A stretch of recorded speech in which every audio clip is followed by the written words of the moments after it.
VIBEBooks presents The Wonderful Wizard of Oz by L. Frank Baum. Introduction. Folklore, legends, myths, and fairy tales have followed childhood through the ages, for every healthy youngster has a wholesome and instinctive love for stories, fantastic, marvelous, and manifestly unreal. The winged fairies of Grimm and Andersen have brought more happiness to childish hearts than all other human creations. Yet the old-time fairy tale, having served for generations, may now be classed as historical in the children's library. For the time has come for a series of newer wonder tales in which the stereotyped genie, dwarf, and fairy are eliminated, together with all the horrible and blood-curdling incidents devised by their authors to point a fearsome moral to each tale. Modern education includes morality. Therefore, the modern child seeks only entertainment in its wonder tales and gladly dispenses with all disagreeable incident. Having this thought in mind, the story of The Wonderful Wizard of Oz was written solely to please children of today. It aspires to being a modernized fairy tale, in which the wonderment and joy are retained and the heartaches and nightmares are left out. L. Frank Baum, Chicago, April, 1900. The Wonderful Wizard of Oz. Chapter 1. The Cyclone. Dorothy lived in the midst of the great Kansas prairies, with Uncle Henry, who was a farmer, and Aunt Em, who was the farmer's wife. Their house was small, for the lumber to build it had to be carried by wagon many miles. There were 4 walls, a floor, and a roof, which made one room, and this room contained a rusty-looking cook stove, a cupboard for the dishes, a table, 3 or 4 chairs, and the beds. Uncle Henry and Aunt Em had a big bed in one corner, and Dorothy a little bed in another corner. There was no garret at all, and no cellar, except a small hole dug in the ground, called a cyclone cellar, where the family could go in case one of those great whirlwinds arose, mighty enough to crush any building in its path. It was reached by a trapdoor in the middle of the floor, from which a ladder led down into the small, dark hole. When Dorothy stood in the doorway and looked around, she could see nothing but the great gray prairie on every side. Not a tree nor a house broke the broad sweep of flat country that reached to the edge of the sky in all directions. The sun had baked the plowed land into a gray mass, with little cracks running through it. Even the grass was not green, for the sun had burned the tops of the long blades until they were the same gray color to be seen everywhere. Once the house had been painted, but the sun blistered the paint and the rains washed it away, and now the house was as dull and gray as everything else. When Aunt Em came there to live, she was a young, pretty wife. The sun and wind had changed her, too. They had taken the sparkle from her eyes and left them a sober gray. They had taken the red from her cheeks and lips, and they were gray also. She was thin and gaunt, and never smiled now.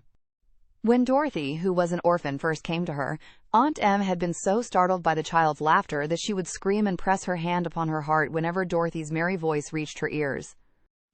And she still looked at the little girl with wonder that she could find anything to laugh at. Uncle Henry never laughed. He worked hard from morning till night, and did not know what joy was. He was gray also, from his long beard to his rough boots, and he looked stern and solemn, and rarely spoke. It was Toto that made Dorothy laugh, and saved her from growing as gray as her other surroundings. Toto was not gray. He was a little black dog, with long silky hair and small black eyes that twinkled merrily on either side of his funny wee nose. Toto played all day long, and Dorothy played with him, and loved him dearly. Today, however, they were not playing. Uncle Henry sat upon the doorstep and looked anxiously at the sky, which was even grayer than usual. Dorothy stood in the door with Toto in her arms, and looked at the sky, too. Aunt Em was washing the dishes. From the far north they heard a low wail of the wind, and Uncle Henry and Dorothy could see where the long grass bowed in waves before the coming storm. There now came a sharp whistling in the air from the south, and as they turned their eyes that way, they saw ripples in the grass coming from that direction also. Suddenly Uncle Henry stood up. "There's a cyclone coming, Em," he called to his wife. "I'll go look after the stock." Then he ran toward the sheds where the cows and horses were kept. Aunt Em dropped her work and came to the door. One glance told her of the danger close at hand. "Quick, Dorothy!" she screamed. "Run for the cellar!" Toto jumped out of Dorothy's arms and hid under the bed, and the girl started to get him. Aunt Em, badly frightened, threw open the trap door in the floor and climbed down the ladder into the small, dark hole. Dorothy caught Toto at last and started to follow her aunt. When she was halfway across the room, there came a great shriek from the wind, and the house shook so hard that she lost her footing and sat down suddenly upon the floor. Then a strange thing happened. The house whirled around 2 or 3 times and rose slowly through the air. Dorothy felt as if she were going up in a balloon. The north and south winds met where the house stood and made it the exact center of the cyclone. In the middle of a cyclone, the air is generally still, but the great pressure of the wind on every side of the house raised it up higher and higher until it was at the very top of the cyclone. And there it remained and was carried miles and miles away as easily as you could carry a feather. It was very dark, and the wind howled horribly around her, but Dorothy found she was riding quite easily. After the first few whirls around, and one other time when the house tipped badly, she felt as if she were being rocked gently, like a baby in a cradle. Toto did not like it. He ran about the room, now here, now there, barking loudly, but Dorothy sat quite still on the floor and waited to see what would happen. Once Toto got too near the open trapdoor and fell in, and at first the little girl thought she had lost him. But soon she saw one of his ears sticking up through the hole, for the strong pressure of the air was keeping him up so that he could not fall. She crept to the hole, caught Toto by the ear, and dragged him into the room again, afterward closing the trap door so that no more accidents could happen. Hour after hour passed away, and slowly Dorothy got over her fright, but she felt quite lonely, and the wind shrieked so loudly all about her that she nearly became deaf. At first she had wondered if she would be dashed to pieces when the house fell again, but as the hours passed and nothing terrible happened, she stopped worrying and resolved to wait calmly and see what the future would bring. At last she crawled over the swaying floor to her bed and lay down upon it, and Toto followed and lay down beside her. In spite of the swaying of the house and the wailing of the wind, Dorothy soon closed her eyes and fell fast asleep. Chapter 2. The Council with the Munchkins. She was awakened by a shock, so sudden and severe that if Dorothy had not been lying on the soft bed, she might have been hurt. As it was, the jar made her catch her breath and wonder what had happened, and Toto put his cold little nose into her face and whined dismally. Dorothy sat up and noticed that the house was not moving, nor was it dark, for the bright sunshine came in at the window, flooding the little room. She sprang from her bed, and with Toto at her heels, ran and opened the door. The little girl gave a cry of amazement and looked about her, her eyes growing bigger and bigger at the wonderful sights she saw. The cyclone had set the house down very gently, for a cyclone, in the midst of a country of marvelous beauty.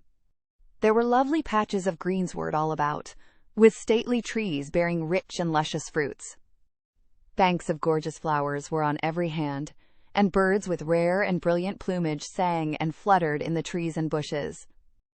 A little way off was a small brook, rushing and sparkling along between green banks, and murmuring in a voice very grateful to a little girl who had lived so long on the dry, gray prairies. While she stood looking eagerly at the strange and beautiful sights, she noticed coming toward her a group of the queerest people she had ever seen. They were not as big as the grown folk she had always been used to, but neither were they very small. In fact, they seemed about as tall as Dorothy, who was a well-grown child for her age, although they were, so far as looks go, many years older. 3 were men and 1 a woman, and all were oddly dressed. They wore round hats that rose to a small point a foot above their heads, with little bells around the brims that tinkled sweetly as they moved. The hats of the men were blue, the little woman's hat was white, and she wore a white gown that hung in pleats from her shoulders. Over it were sprinkled little stars that glistened in the sun like diamonds. The men were dressed in blue, of the same shade as their hats, and wore well-polished boots with a deep roll of blue at the tops. The men, Dorothy thought, were about as old as Uncle Henry, for 2 of them had beards. But the little woman was doubtless much older. Her face was covered with wrinkles, Her hair was nearly white, and she walked rather stiffly. When these people drew near the house where Dorothy was standing in the doorway, they paused and whispered among themselves, as if afraid to come farther. But the little old woman walked up to Dorothy, made a low bow, and said, in a sweet voice, "You are welcome, most noble sorceress, to the land of the Munchkins. We are so grateful to you for having killed the Wicked Witch of the East, and for setting our people free from bondage." Dorothy listened to this speech with wonder.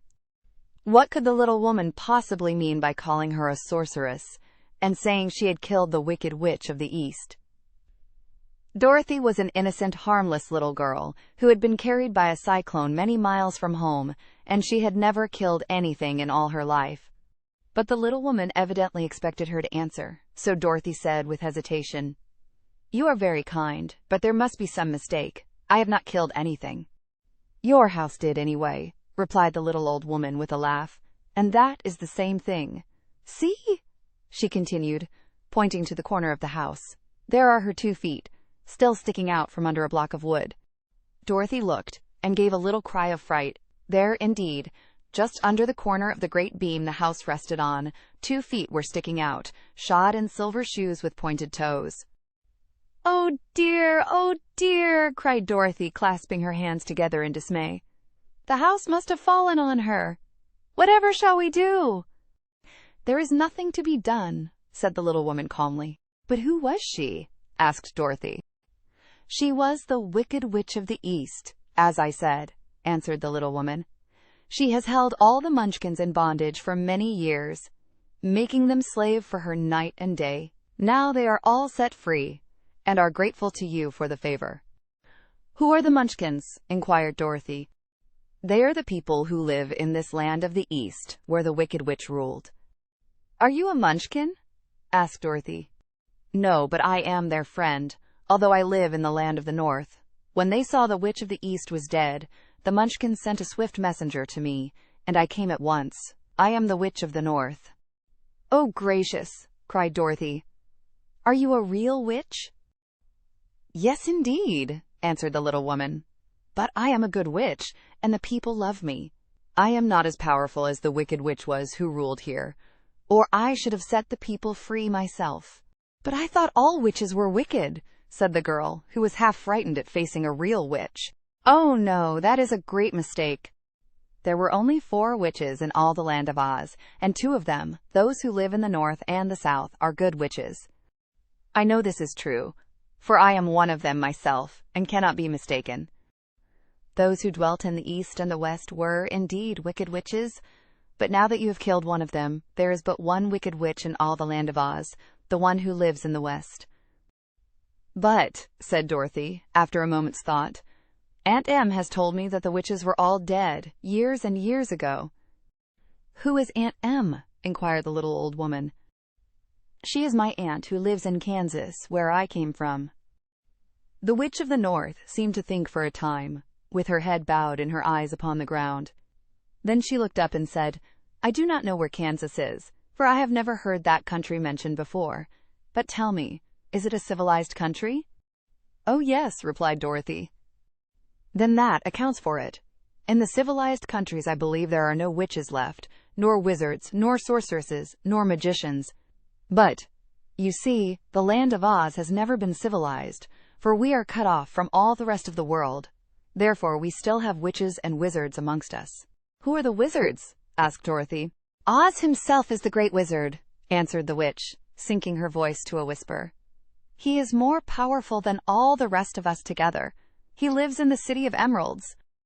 Dorothy was going to ask another question, but just then the Munchkins, who had been standing silently by, gave a loud shout and pointed to the corner of the house where the Wicked Witch had been lying. "What is it?" asked the little old woman, and looked and began to laugh.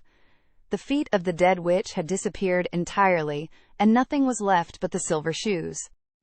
"She was so old," explained the Witch of the North, "that she dried up quickly in the sun. That is the end of her, but the silver shoes are yours, and you shall have them to wear."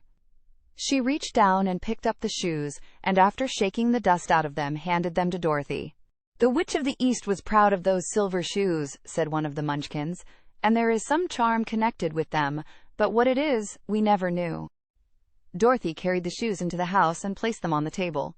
Then she came out again to the Munchkins and said, "I am anxious to get back to my aunt and uncle, for I am sure they will worry about me. Can you help me find my way?" The Munchkins and the witch first looked at one another, and then at Dorothy, and then shook their heads. "At the east, not far from here," said one, "there is a great desert, and none could live to cross it."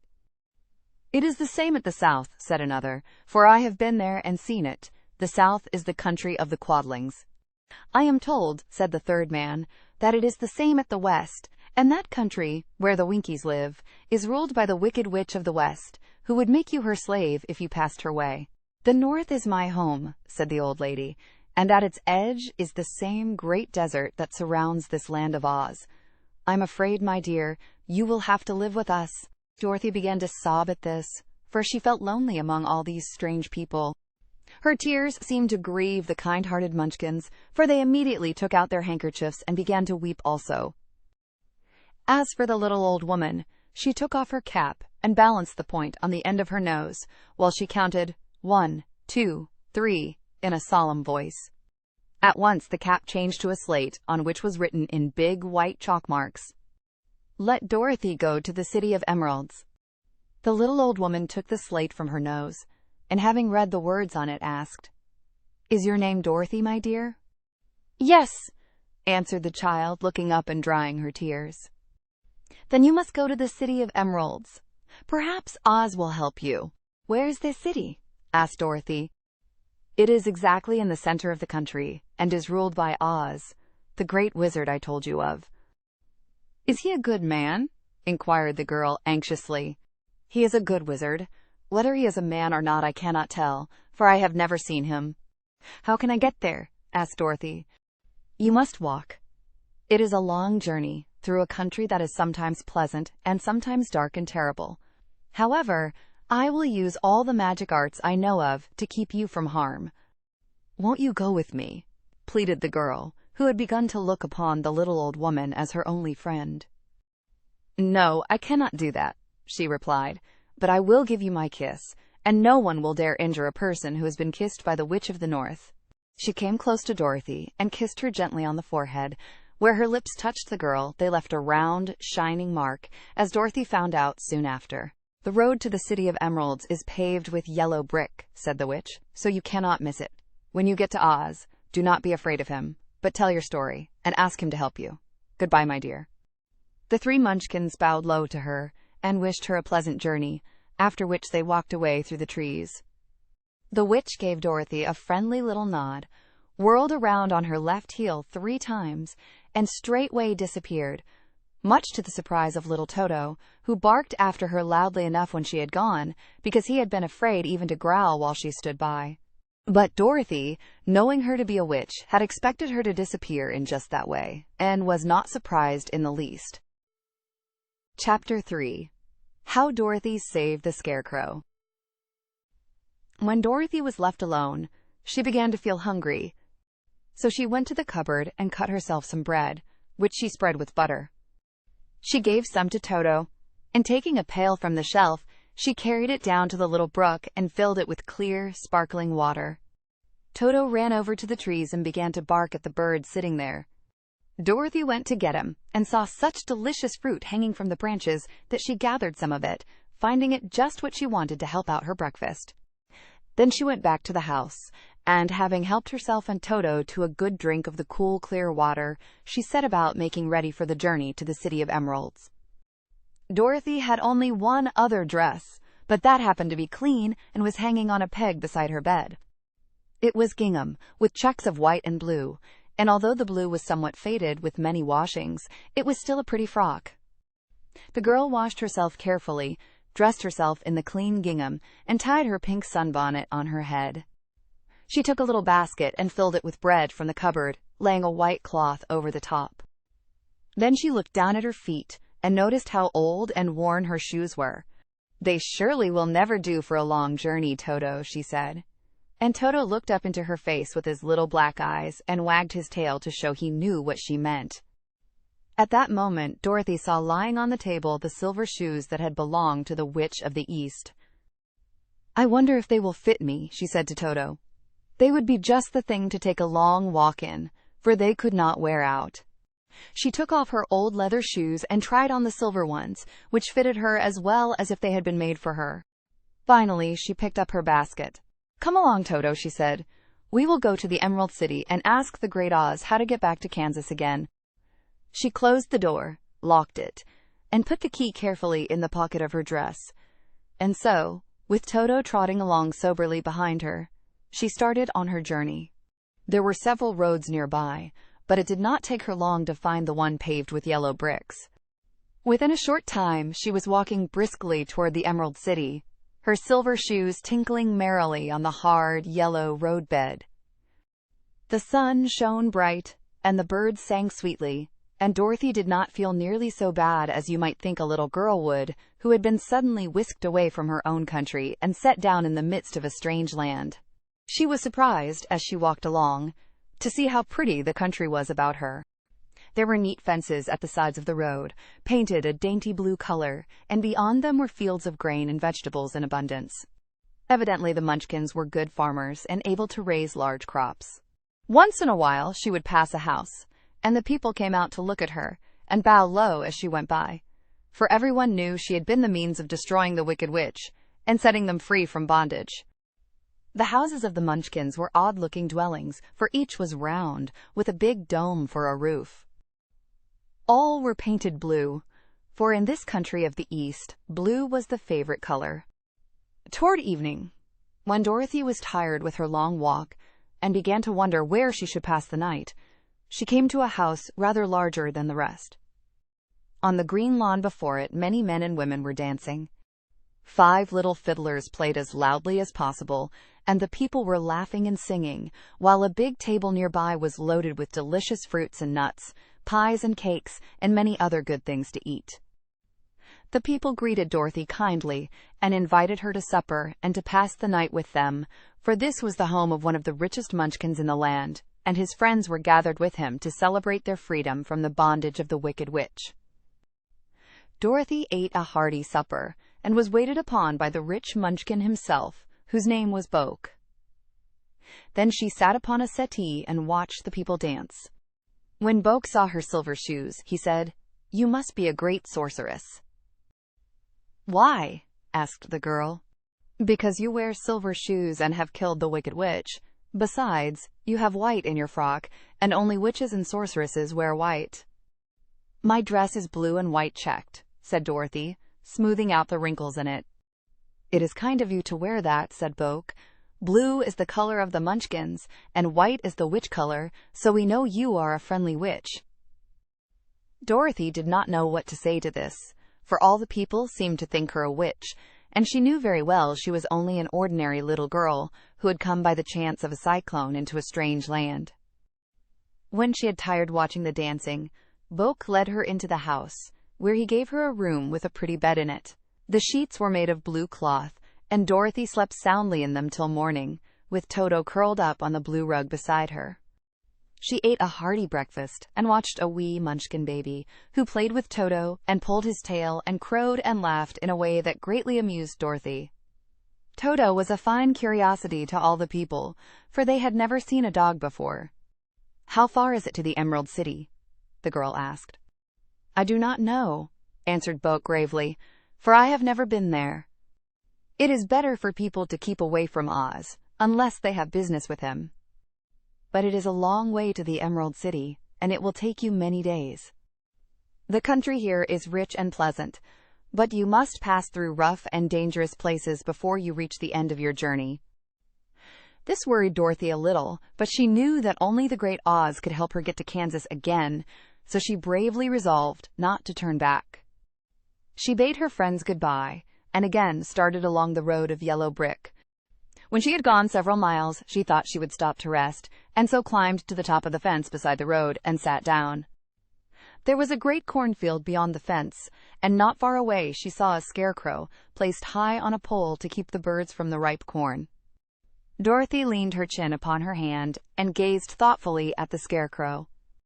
Its head was a small sack stuffed with straw, with eyes, nose, and mouth painted on it to represent a face.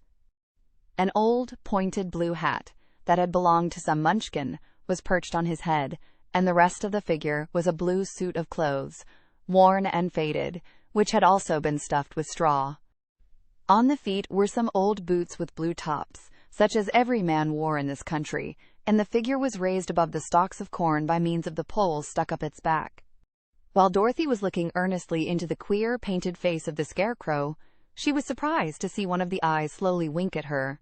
She thought she must have been mistaken at first, for none of the Scarecrows in Kansas ever wink, but presently the figure nodded its head to her in a friendly way. Then she climbed down from the fence and walked up to it, while Toto ran around the pole and barked. "Good day," said the Scarecrow in a rather husky voice. "Did you speak?" asked the girl in wonder. "Certainly," answered the Scarecrow. "How do you do?"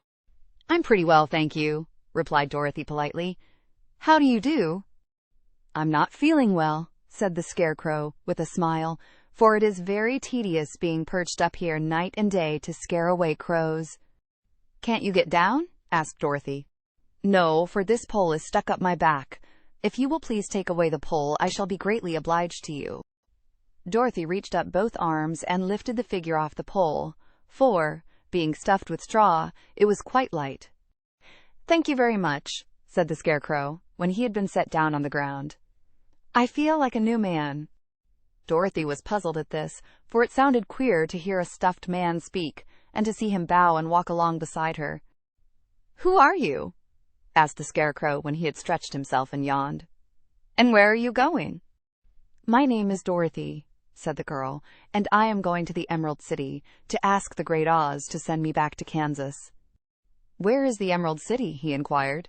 "And who is Oz?" "Why, don't you know?" she returned in surprise. "No, indeed. I don't know anything. You see, I am stuffed, so I have no brains at all," he answered sadly. "Oh," said Dorothy, "I'm awfully sorry for you. Do you think," he asked, "if I go to the Emerald City with you, that Oz would give me some brains?" "I cannot tell," she returned, "but you may come with me, if you like. If Oz will not give you any brains, you will be no worse off than you are now." "That is true," said the Scarecrow. "You see," he continued confidentially, "I don't mind my legs and arms and body being stuffed, because I cannot get hurt. If anyone treads on my toes or sticks a pin into me, it doesn't matter, for I can't feel it. But I do not want people to call me a fool, and if my head stays stuffed with straw instead of with brains, as yours is, how am I ever to know anything?" "I understand how you feel," said the little girl, who was truly sorry for him. "If you will come with me, I'll ask Oz to do all he can for you." "Thank you," he answered gratefully. They walked back to the road. Dorothy helped him over the fence, and they started along the path of yellow brick for the Emerald City. Toto did not like this addition to the party at first. He smelled around the stuffed man as if he suspected there might be a nest of rats in the straw, and he often growled in an unfriendly way at the Scarecrow. "Don't mind Toto," said Dorothy to her new friend. "He never bites." "Oh, I'm not afraid," replied the Scarecrow. "He can't hurt the straw. Do let me carry that basket for you. I shall not mind it, for I can't get tired. I'll tell you a secret," he continued as he walked along. "There is only one thing in the world I am afraid of." "What is that?" asked Dorothy. "The Munchkin farmer who made you?" "No," answered the Scarecrow. "It's a lighted match." Chapter 4. The Road. Through the Forest. After a few hours, the road began to be rough, and the walking grew so difficult that the Scarecrow often stumbled over the yellow bricks, which were here very uneven. Sometimes, indeed, they were broken or missing altogether, leaving holes that Toto jumped across and Dorothy walked around. As for the Scarecrow, having no brains, he walked straight ahead, and so stepped into the holes and fell at full length on the hard bricks. It never hurt him, however, and Dorothy would pick him up and set him upon his feet again, while he joined her in laughing merrily at his own mishap. The farms were not nearly so well cared for here as they were farther back. There were fewer houses and fewer fruit trees, and the farther they went, the more dismal and lonesome the country became. At noon, they sat down by the roadside, near a little brook, and Dorothy opened her basket and got out some bread. She offered a piece to the Scarecrow, but he refused. "I am never hungry," he said, "and it is a lucky thing I am not, for my mouth is only painted, and if I should cut a hole in it so I could eat, the straw I am stuffed with would come out, and that would spoil the shape of my head." Dorothy saw at once that this was true, so she only nodded, and went on eating her bread. "Tell me something about yourself and the country you came from," said the Scarecrow, when she had finished her dinner. So she told him all about Kansas, and how gray everything was there, and how the cyclone had carried her to this queer land of Oz. The Scarecrow listened carefully, and said, "I cannot understand why you should wish to leave this beautiful country and go back to the dry, gray place you call Kansas." "That is because you have no brains," answered the girl. "No matter how dreary and gray our homes are, we people of flesh and blood would rather live there than in any other country, be it ever so beautiful. There is no place like home." The Scarecrow sighed. "Of course I cannot understand it," he said. "If your heads were stuffed with straw, like mine, you would probably all live in the beautiful places, and then Kansas would have no people at all. It is fortunate for Kansas that you have brains." "Won't you tell me a story while we are resting?" asked the child. The Scarecrow looked at her reproachfully and answered, "My life has been so short that I really know nothing whatever. I was only made day before yesterday. What happened in the world before that time is all unknown to me. Luckily, when the farmer made my head, one of the first things he did was to paint my ears, so that I heard what was going on. There was another Munchkin with him, and the first thing I heard was the farmer saying, 'How do you like those ears?' 'They aren't straight,' answered the other. 'Never mind,' said the farmer. 'They are ears just the same,' which was true enough. 'Now I'll make the eyes,' said the farmer. So he painted my right eye, and as soon as it was finished, I found myself looking at him and at everything around me with a great deal of curiosity, for this was my first glimpse of the world." "That's a rather pretty eye," remarked the Munchkin, who was watching the farmer. "Blue paint is just the color for eyes." "I think I'll make the other a little bigger," said the farmer. And when the second eye was done, I could see much better than before. Then he made my nose and my mouth. But I did not speak, because at that time I didn't know what a mouth was for. I had the fun of watching them make my body and my arms and legs, and when they fastened on my head, at last I felt very proud, for I thought I was just as good a man as anyone. "This fellow will scare the crows fast enough," said the farmer. "He looks just like a man." "Why, he is a man," said the other, and I quite agreed with him. The farmer carried me under his arm to the cornfield and set me up on a tall stick, where you found me. He and his friend soon after walked away and left me alone. I did not like to be deserted this way, so I tried to walk after them. But my feet would not touch the ground, and I was forced to stay on that pole. It was a lonely life to lead, for I had nothing to think of, having been made such a little while before. Many crows and other birds flew into the cornfield, but as soon as they saw me, they flew away again, thinking I was a Munchkin, and this pleased me and made me feel that I was quite an important person. By and by an old crow flew near me, and after looking at me carefully, he perched upon my shoulder and said, "I wonder if that farmer thought to fool me in this clumsy manner. Any crow of sense could see that you are only stuffed with straw." Then he hopped down at my feet and ate all the corn he wanted. The other birds, seeing he was not harmed by me, came to eat the corn too, so in a short time there was a great flock of them about me. I felt sad at this, for it showed I was not such a good scarecrow after all. But the old crow comforted me, saying, "If you only had brains in your head, you would be as good a man as any of them, and a better man than some of them." Brains are the only things worth having in this world, no matter whether one is a crow or a man. After the crows had gone, I thought this over, and decided I would try hard to get some brains. By good luck you came along and pulled me off the stake, and from what you say, I am sure the great Oz will give me brains as soon as we get to the Emerald City. "I hope so," said Dorothy earnestly, "since you seem anxious to have them." "Oh yes, I am anxious," returned the Scarecrow. "It is such an uncomfortable feeling to know one is a fool." "Well," said the girl, "let us go," and she handed the basket to the Scarecrow. There were no fences at all by the roadside now, and the land was rough and untilled. Toward evening they came to a great forest, where the trees grew so big and close together that their branches met over the road of yellow brick.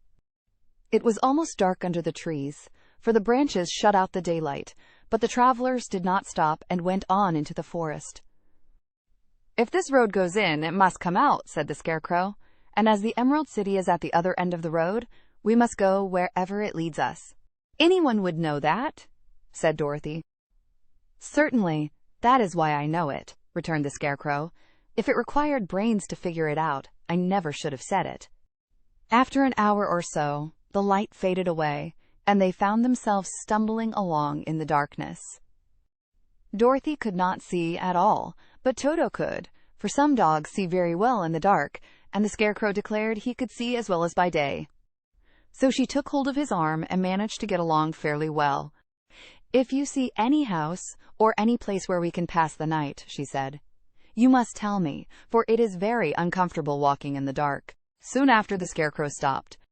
"I see a little cottage at the right of us," he said, "built of logs and branches. Shall we go there?" "Yes, indeed," answered the child. "I am all tired out."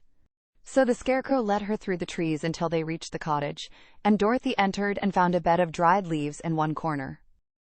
She lay down at once, and with Toto beside her, soon fell into a sound sleep. The Scarecrow, who was never tired, stood up in another corner and waited patiently until morning came. Chapter 5. The Rescue of the Tin Woodman. When Dorothy awoke, the sun was shining through the trees, and Toto had long been out chasing birds around him and squirrels. She sat up and looked around her. There was the Scarecrow, still standing patiently in his corner, waiting for her. "We must go and search for water," she said to him. "Why do you want water?" he asked. "To wash my face clean after the dust of the road, and to drink, so the dry bread will not stick in my throat." "It must be inconvenient to be made of flesh," said the Scarecrow thoughtfully, "for you must sleep and eat and drink. However, you have brains, and it is worth a lot of bother to be able to think properly." They left the cottage and walked through the trees until they found a little spring of clear water, where Dorothy drank and bathed and ate her breakfast. She saw there was not much bread left in the basket, and the girl was thankful the Scarecrow did not have to eat anything, for there was scarcely enough for herself and Toto for the day. When she had finished her meal and was about to go back to the road of yellow brick, she was startled to hear a deep groan nearby. "What was that?" she asked timidly. "I cannot imagine," replied the Scarecrow, "but we can go and see." Just then another groan reached their ears, and the sound seemed to come from behind them. They turned and walked through the forest a few steps, when Dorothy discovered something shining in a ray of sunshine that fell between the trees. She ran to the place and then stopped short, with a little cry of surprise. One of the big trees had been partly chopped through, and standing beside it, with an uplifted axe in his hands, was a man made entirely of tin. His head and arms and legs were jointed upon his body, but he stood perfectly motionless, as if he could not stir at all. Dorothy looked at him in amazement, and so did the Scarecrow, while Toto barked sharply and made a snap at the tin legs, which hurt his teeth. "Did you groan?" asked Dorothy. "Yes," answered the Tin Man, "I did. I've been groaning for more than a year, and no one has ever heard me before or come to help me." "What can I do for you?" she inquired softly, for she was moved by the sad voice in which the man spoke. "Get an oil can and oil my joints," he answered. "They are rusted so badly that I cannot move them at all. If I am well oiled, I shall soon be all right again. You will find an oil can on a shelf in my cottage." Dorothy at once ran back to the cottage and found the oil can, and then she returned and asked anxiously, "Where are your joints?" "Oil my neck first," replied the Tin Woodman. So she oiled it, and as it was quite badly rusted, the Scarecrow took hold of the tin head and moved it gently from side to side until it worked freely, and then the man could turn it himself. "Now oil the joints in my arms," he said, and Dorothy oiled them, and the Scarecrow bent them carefully until they were quite free from rust and as good as new. The Tin Woodman gave a sigh of satisfaction and lowered his axe, which he leaned against the tree. "This is a great comfort," he said. "I have been holding that axe in the air ever since I rusted, and I am glad to be able to put it down at last. Now, if you will oil the joints of my legs, I shall be all right once more." So they oiled his legs until he could move them freely, and he thanked them again and again for his release, for he seemed a very polite creature and very grateful. "I might have stood there always if you had not come along," he said. "So you have certainly saved my life. How did you happen to be here?" "We are on our way to the Emerald City to see the Great Oz," she answered, "and we stopped at your cottage to pass the night." "Why do you wish to see Oz?" he asked. "I want him to send me back to Kansas, and the Scarecrow wants him to put a few brains into his head," she replied. The Tin Woodman appeared to think deeply for a moment. Then he said, "Do you suppose Oz could give me a heart?" "Why, I guess so," Dorothy answered. "It would be as easy as to give the Scarecrow brains."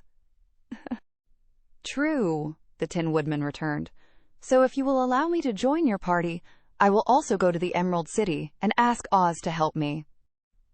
"Come along," said the Scarecrow heartily, and Dorothy added that she would be pleased to have his company. So the Tin Woodman shouldered his axe, and they all passed through the forest until they came to the road that was paved with yellow brick. The Tin Woodman had asked Dorothy to put the oil can in her basket.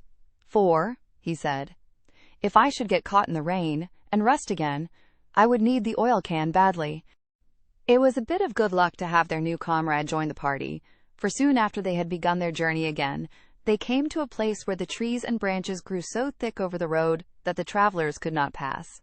But the Tin Woodman set to work with his axe and chopped so well that soon he cleared a passage for the entire party. Dorothy was thinking so earnestly as they walked along that she did not notice when the Scarecrow stumbled into a hole and rolled over to the side of the road. Indeed, he was obliged to call to her to help him up again. "Why didn't you walk around the hole?" asked the Tin Woodman. "I don't know enough," replied the Scarecrow cheerfully.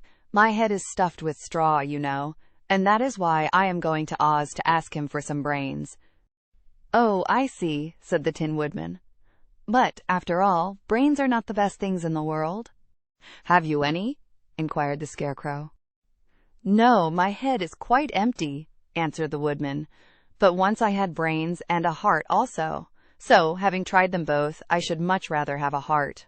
"And why is that?" asked the Scarecrow. "I will tell you my story, and then you will know." So while they were walking through the forest, the Tin Woodman told the following story. "I was born the son of a woodman, who chopped down trees in the forest and sold the wood for a living. When I grew up, I too became a woodchopper, and after my father died, I took care of my old mother as long as she lived. Then I made up my mind that instead of living alone, I would marry, so that I might not become lonely. There was one of the Munchkin girls who was so beautiful that I soon grew to love her with all my heart. She, on her part, promised to marry me as soon as I could earn enough money to build a better house for her. So I set to work harder than ever. But the girl lived with an old woman who did not want her to marry anyone, for she was so lazy she wished the girl to remain with her and do the cooking and the housework. So the old woman went to the Wicked Witch of the East and promised her 2 sheep and a cow if she would prevent the marriage. Thereupon the Wicked Witch enchanted my axe, and when I was chopping away at my best one day, for I was anxious to get the new house and my wife as soon as possible, the axe slipped all at once and cut off my left leg. This at first seemed a great misfortune, for I knew a one-legged man could not do very well as a woodchopper. So I went to a tinsmith and had him make me a new leg out of tin. The leg worked very well once I was used to it. But my action angered the Wicked Witch of the East, for she had promised the old woman I should not marry the pretty Munchkin girl. When I began chopping again, my axe slipped and cut off my right leg. Again I went to the tinsmith, and again he made me a leg out of tin. After this, the enchanted axe cut off my arms, one after the other, but nothing daunted, I had them replaced with tin ones. The Wicked Witch then made the axe slip and cut off my head, and at first I thought that was the end of me. But the tinsmith happened to come along, and he made me a new head out of tin. I thought I had beaten the Wicked Witch then, and I worked harder than ever, but I little knew how cruel my enemy could be. She thought of a new way to kill my love for the beautiful Munchkin maiden, and made my axe slip again, so that it cut right through my body, splitting me into 2 halves. Once more the tinsmith came to my help and made me a body of tin, fastening my tin arms and legs and head to it by means of joints so that I could move around as well as ever. But alas, I had now no heart, so that I lost all my love for the Munchkin girl and did not care whether I married her or not. I suppose she is still living with the old woman, waiting for me to come after her. My body shone so brightly in the sun that I felt very proud of it, and it did not matter now if my axe slipped, for it could not cut me. There was only one danger, that my joints would rust, but I kept an oil can in my cottage and took care to oil myself whenever I needed it. However, there came a day when I forgot to do this, and, being caught in a rainstorm, before I thought of the danger my joints had rusted, and I was left to stand in the woods until you came to help me.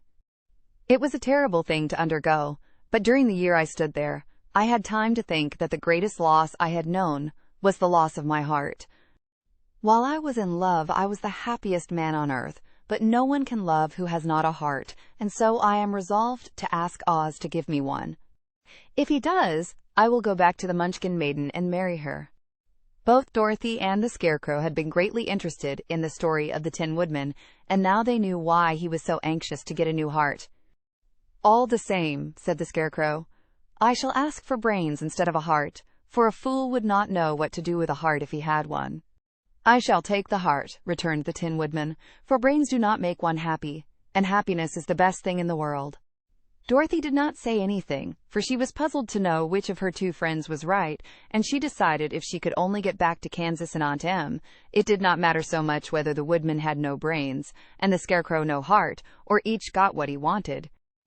What worried her most was that the bread was nearly gone, and another meal for herself and Toto would empty the basket.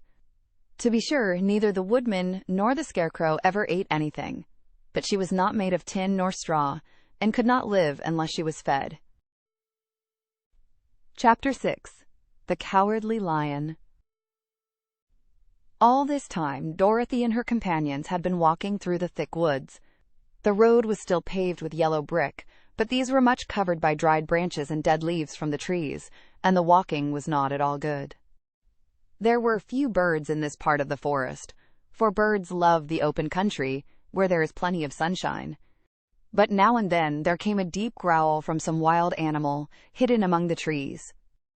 These sounds made the little girl's heart beat fast, for she did not know what made them. But Toto knew, and he walked close to Dorothy's side, and did not even bark in return. "How long will it be," the child asked of the Tin Woodman, "before we are out of the forest?" "I cannot tell," was the answer, "for I have never been to the Emerald City. But my father went there once, when I was a boy, and he said it was a long journey through a dangerous country, although nearer to the city where Oz dwells the country is beautiful. But I am not afraid so long as I have my oil can, and nothing can hurt the Scarecrow, while you bear upon your forehead the mark of the Good Witch's kiss, and that will protect you from harm." "But Toto," said the girl anxiously, "what will protect him?" "We must protect him ourselves if he is in danger," replied the Tin Woodman. Just as he spoke, there came from the forest a terrible roar, and the next moment a great lion bounded into the road. With one blow of his paw, he sent the Scarecrow spinning over and over to the edge of the road, and then he struck at the Tin Woodman with his sharp claws. But, to the lion's surprise, he could make no impression on the tin, although the Woodman fell over in the road and lay still. Little Toto, now that he had an enemy to face, ran barking toward the lion, and the great beast had opened his mouth to bite the dog, when Dorothy, fearing Toto would be killed, and heedless of danger, rushed forward and slapped the lion upon his nose as hard as she could, while she cried out, "Don't you dare to bite Toto! You ought to be ashamed of yourself, a big beast like you, to bite a poor little dog!" "I didn't bite him," said the lion, as he rubbed his nose with his paw where Dorothy had hit it. "No, but you tried to," she retorted. "You are nothing but a big coward." "I know it," said the lion, hanging his head in shame. "I've always known it. But how can I help it?" "I don't know, I'm sure. To think of your striking a stuffed man, like the poor Scarecrow." "Is he stuffed?" asked the lion in surprise, as he watched her pick up the Scarecrow and set him upon his feet, while she patted him into shape again. "Of course he's stuffed," replied Dorothy, who was still angry. "That's why he went over so easily," remarked the lion. It astonished me to see him whirl around so. Is the other one stuffed also? No, said Dorothy. He's made of tin. And she helped the Woodman up again. That's why he nearly blunted my claws, said the Lion. When they scratched against the tin, it made a cold shiver run down my back. What is that little animal you are so tender of? He is my dog, Toto, answered Dorothy. Is he made of tin or stuffed? Asked the Lion. Neither. He's a meat dog, said the girls. Oh, he's a curious animal, and seems remarkably small, now that I look at him. No one would think of biting such a little thing, except a coward like me, continued the Lion sadly.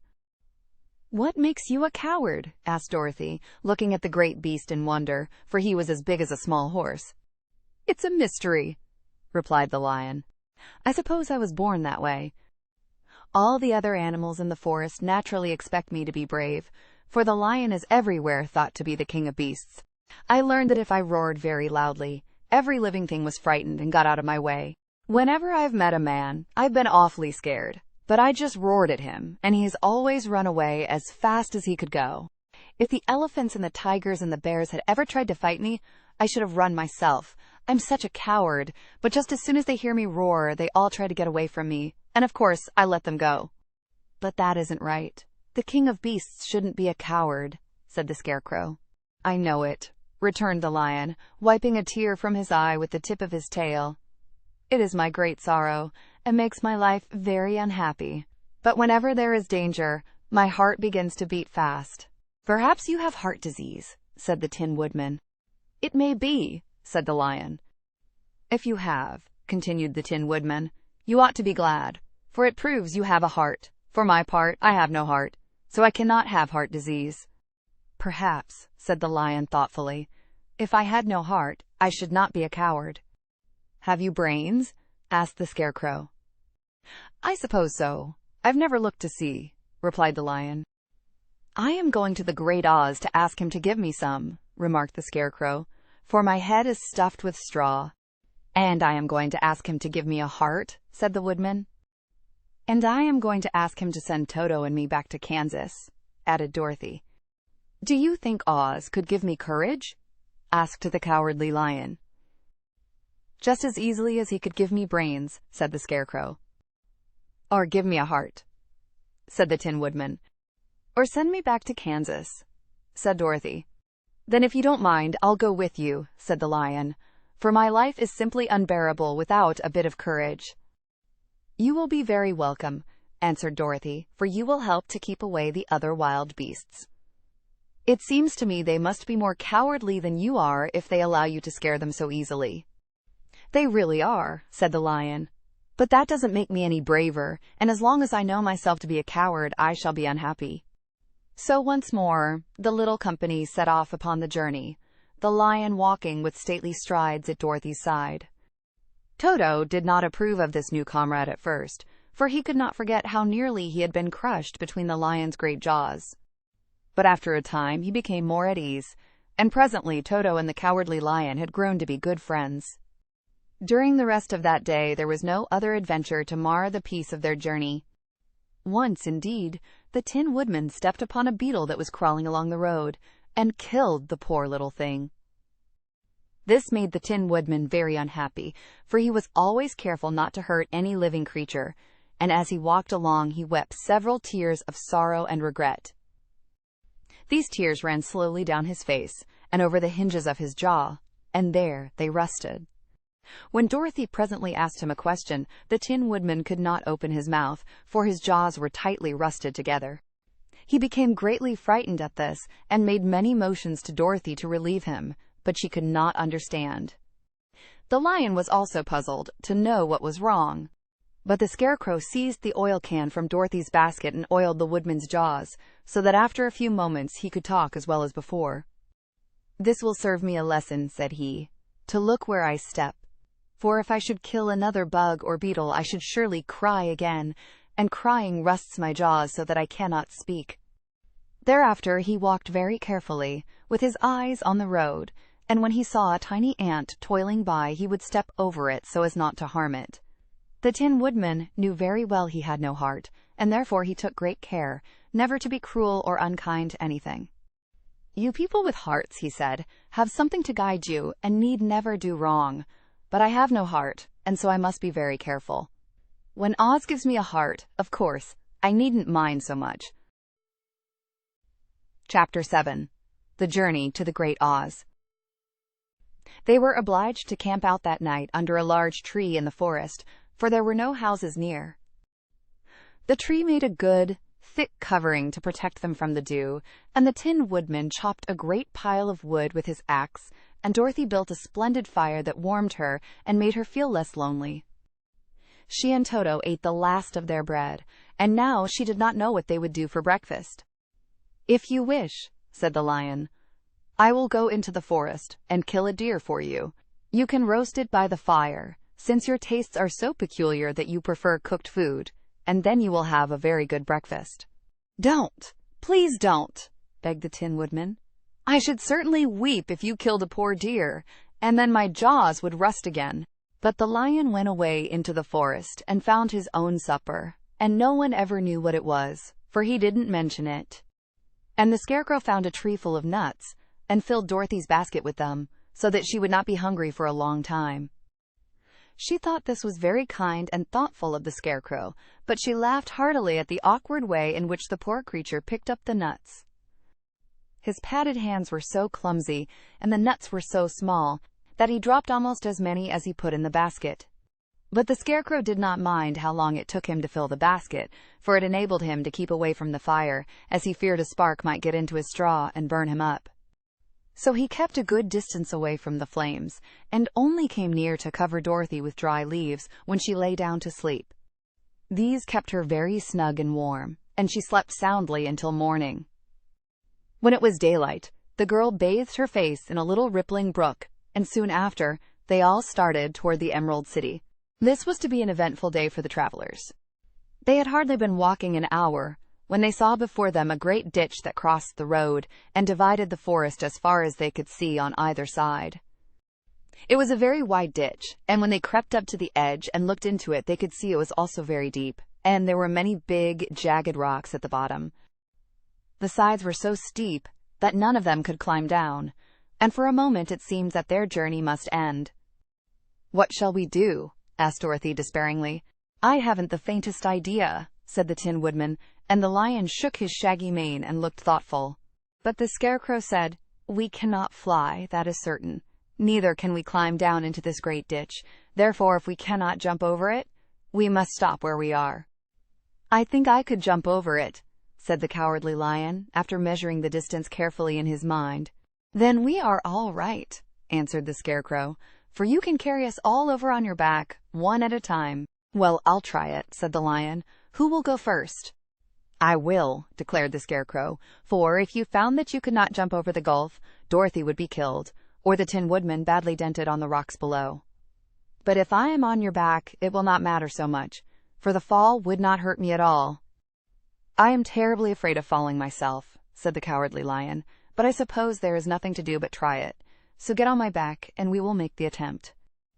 The Scarecrow sat upon the lion's back, and the big beast walked to the edge of the gulf and crouched down. "Why don't you run and jump?" asked the Scarecrow.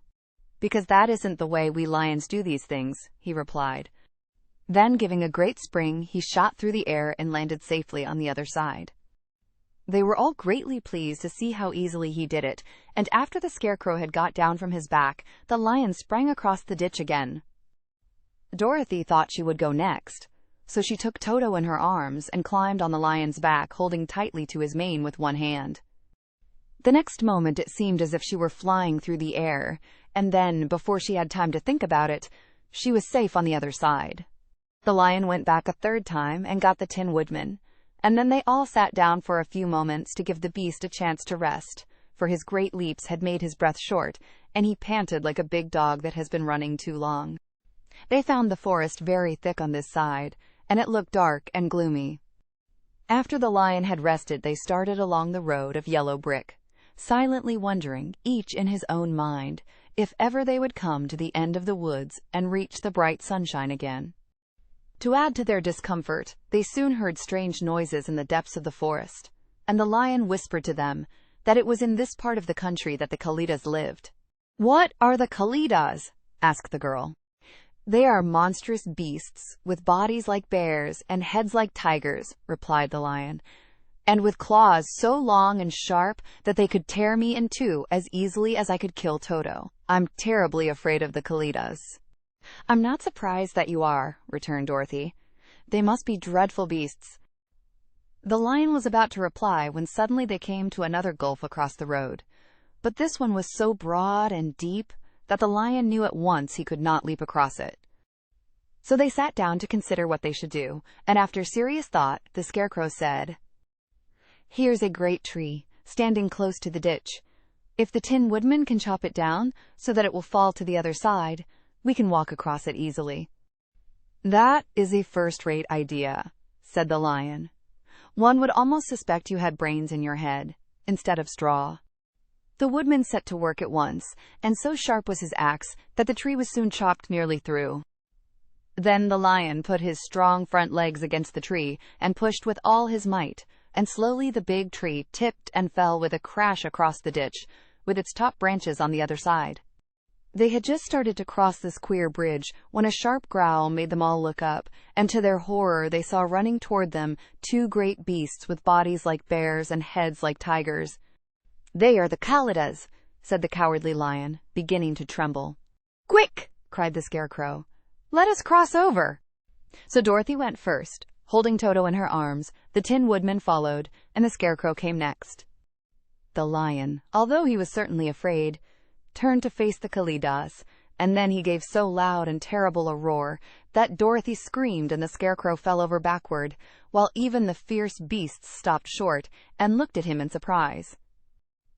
But, seeing they were bigger than the lion, and remembering that there were two of them and only one of him, the Kalidas again rushed forward, and the lion crossed over the tree and turned to see what they would do next.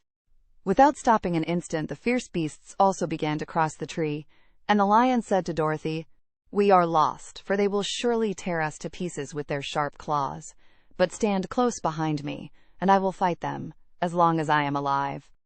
"Wait a minute," called the Scarecrow. He had been thinking what was best to be done, and now he asked the Woodman to chop away the end of the tree that rested on their side of the ditch. The Tin Woodman began to use his axe at once, and, just as the two Kalidas were nearly across, the tree fell with a crash into the gulf, carrying the ugly, snarling brutes with it, and both were dashed to pieces on the sharp rocks at the bottom. "Well," said the cowardly lion, drawing a long breath of relief, "I see we are going to live a little while longer, and I am glad of it, for it must be a very uncomfortable thing not to be alive. Those creatures frightened me so badly that my heart is beating yet."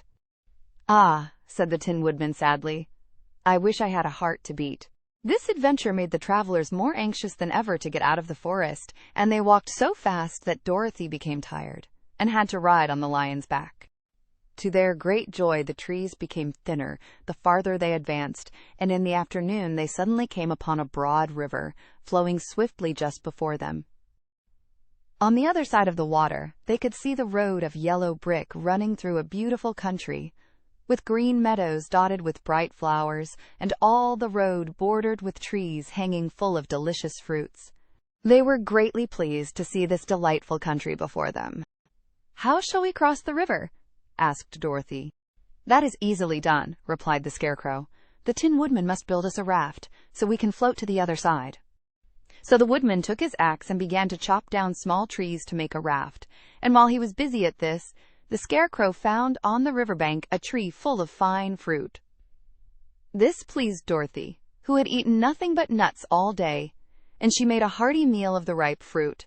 But it takes time to make a raft, even when one is as industrious and untiring as the Tin Woodman, and when night came, the work was not done. So they found a cozy place under the trees where they slept well until the morning, and Dorothy dreamed of the Emerald City and of the good Wizard Oz, who would soon send her back to her own home again. Chapter 8. The Deadly Poppy Field.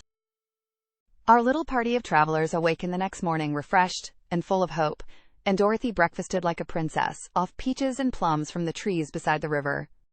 Behind them was the dark forest they had passed safely through, although they had suffered many discouragements. But before them was a lovely sunny country that seemed to beckon them on to the Emerald City. To be sure, the broad river now cut them off from this beautiful land. But the raft was nearly done, and after the Tin Woodman had cut a few more logs and fastened them together with wooden pins, they were ready to start. Dorothy sat down in the middle of the raft and held Toto in her arms. When the Cowardly Lion stepped upon the raft, it tipped badly, for he was big and heavy, but the Scarecrow and the Tin Woodman stood upon the other end to steady it, and they had long poles in their hands to push the raft through the water. They got along quite well at first, but when they reached the middle of the river, the swift current swept the raft downstream, farther and farther away from the road of yellow brick, and the water grew so deep that the long poles would not touch the bottom. "This is bad," said the Tin Woodman, "for if we cannot get to the land, we shall be carried into the country of the Wicked Witch of the West, and she will enchant us and make us her slaves." "And then I should get no brains," said the Scarecrow. "And I should get no courage," said the Cowardly Lion. "And I should get no heart," said the Tin Woodman. "And I should never get back to Kansas," said Dorothy. "We must certainly get to the Emerald City if we can," the Scarecrow continued, and he pushed so hard on his long pole that it stuck fast in the mud at the bottom of the river. Then, before he could pull it out again, or let go, the raft was swept away, and the poor Scarecrow was left clinging to the pole in the middle of the river. "Goodbye," he called after them, and they were very sorry to leave him. Indeed, the Tin Woodman began to cry, but fortunately remembered that he might rust, and so dried his tears on Dorothy's apron. Of course, this was a bad thing for the Scarecrow. "I am now worse off than when I first met Dorothy," he thought. "Then I was stuck on a pole in a cornfield, where I could make believe scare the crows at any rate. But surely there is no use for a Scarecrow stuck on a pole in the middle of a river. I am afraid I shall never have any brains after all." Down the stream the raft floated, and the poor Scarecrow was left far behind. Then the Lion said, "Something must be done to save us. I think I can swim to the shore and pull the raft after me if you will only hold fast to the tip of my tail." So he sprang into the water, and the Tin Woodman caught fast hold of his tail. Then the Lion began to swim with all his might toward the shore. It was hard work, although he was so big. But by and by they were drawn out of the current, and then Dorothy took the Tin Woodman's long pole and helped push the raft to the land. They were all tired out when they reached the shore at last, and stepped off upon the pretty green grass, and they also knew that the stream had carried them a long way past the road of yellow brick that led to the Emerald City. "What shall we do now?" asked the Tin Woodman, as the Lion lay down on the grass to let the sun dry him. "We must get back to the road in some way," said Dorothy. "The best plan will be to walk along the river bank until we come to the road again," remarked the Lion. So when they were rested, Dorothy picked up her basket, and they started along the grassy bank to the road from which the river had carried them.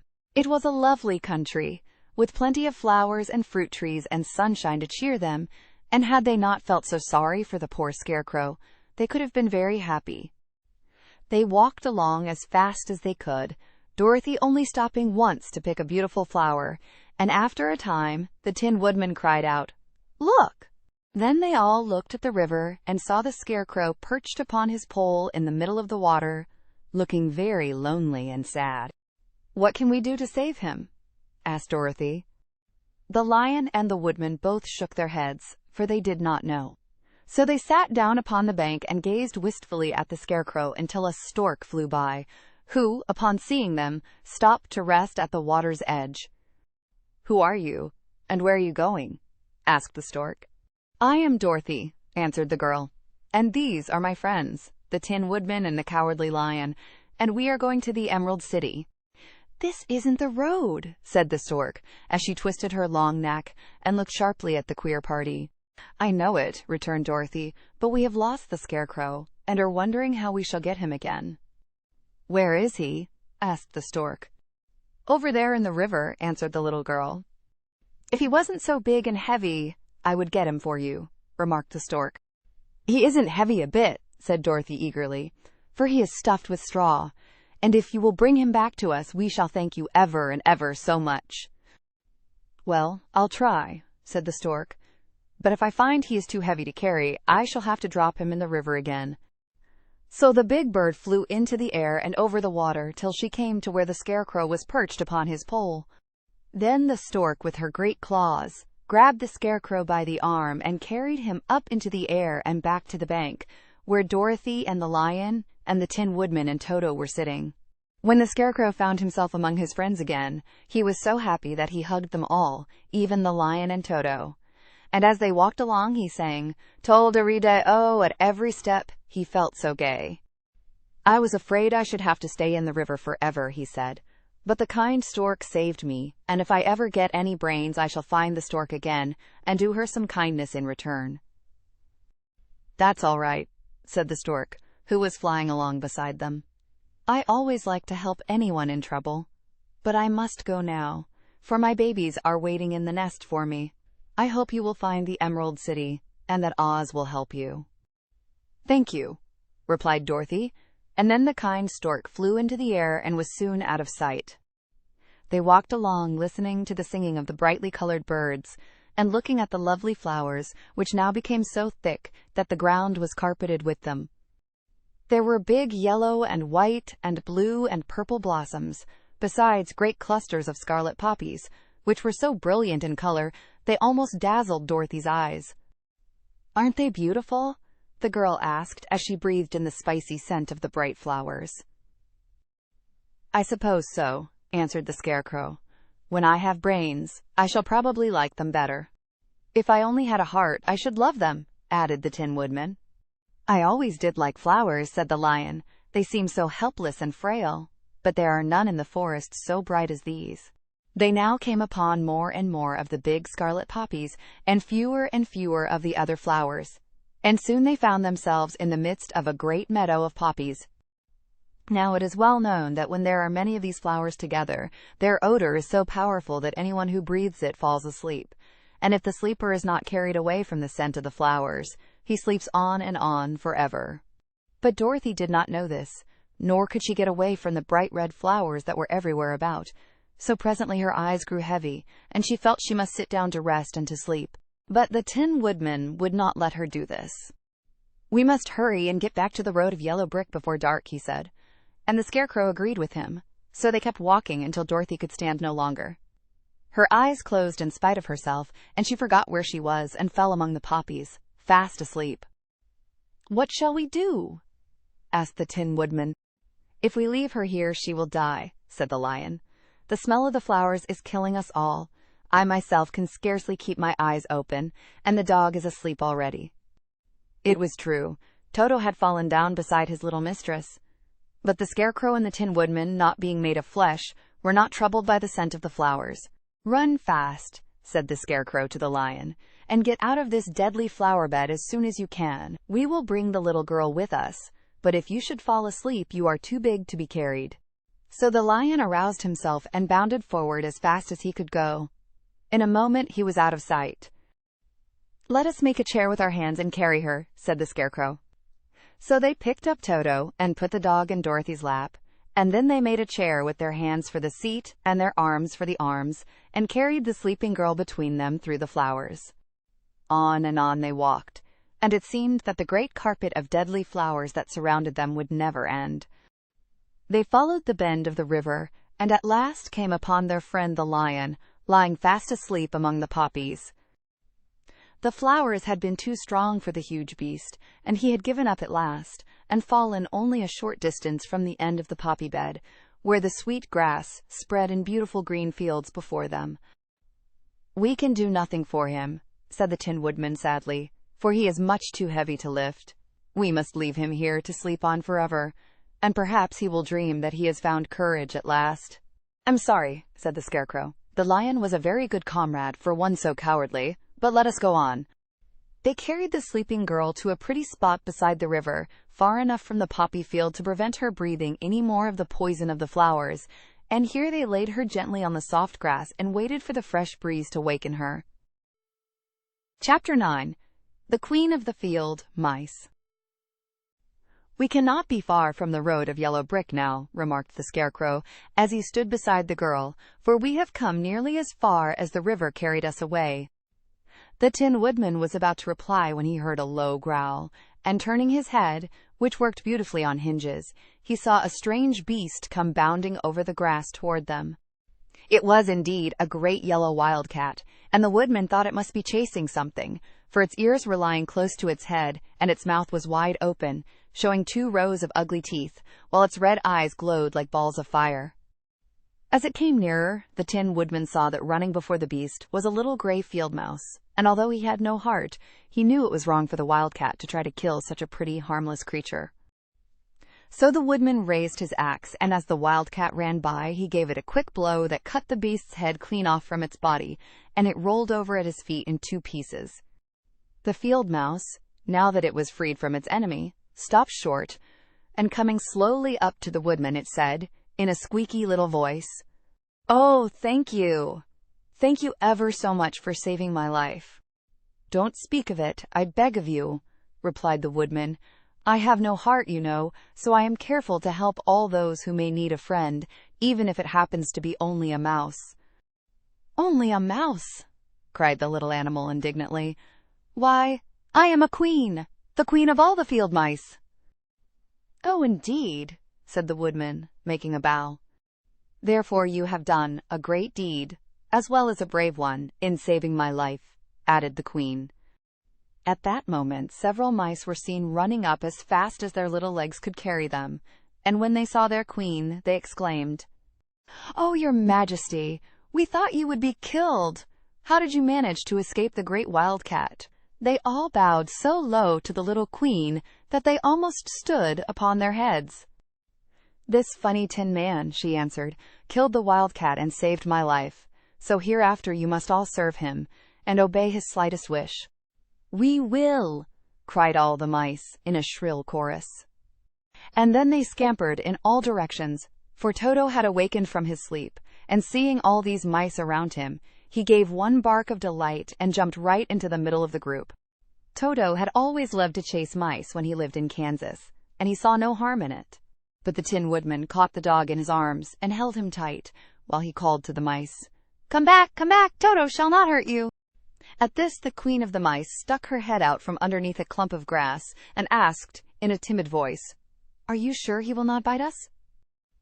"I will not let him," said the Woodman, "so do not be afraid." One by one the mice came creeping back, and Toto did not bark again, although he tried to get out of the Woodman's arms, and would have bitten him had he not known very well he was made of tin. Finally, one of the biggest mice spoke. "Is there anything we can do," it asked, "to repay you for saving the life of our queen?" "Nothing that I know of," answered the Woodman, but the Scarecrow, who had been trying to think, but could not because his head was stuffed with straw, said quickly, "Oh, yes, you can save our friend the Cowardly Lion, who is asleep in the poppy bed." "A lion?" cried the little Queen. "Why, he would eat us all up." "Oh, no," declared the Scarecrow. "This lion is a coward." "Really?" asked the mouse. "He says so himself," answered the Scarecrow, "and he would never hurt anyone who is our friend. If you will help us to save him, I promise that he shall treat you all with kindness." "Very well," said the Queen, "we trust you. But what shall we do? Are there many of these mice which call you Queen and are willing to obey you?" "Oh, yes, there are thousands," she replied.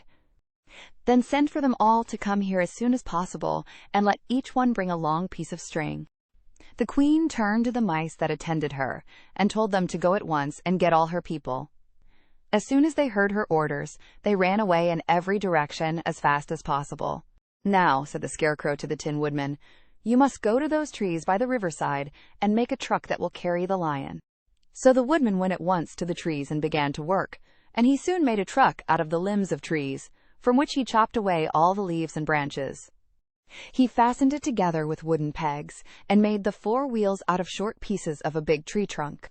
So fast and so well did he work that by the time the mice began to arrive, the truck was all ready for them. They came from all directions, and there were thousands of them, big mice and little mice and middle-sized mice, and each one brought a piece of string in his mouth. It was about this time that Dorothy woke from her long sleep and opened her eyes.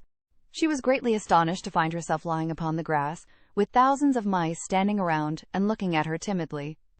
But the Scarecrow told her about everything, and turning to the dignified little mouse, he said, "Permit me to introduce to you Her Majesty the Queen." Dorothy nodded gravely, and the Queen made a curtsy, after which she became quite friendly with the little girl.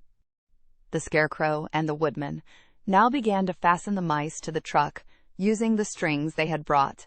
One end of a string was tied around the neck of each mouse, and the other end to the truck.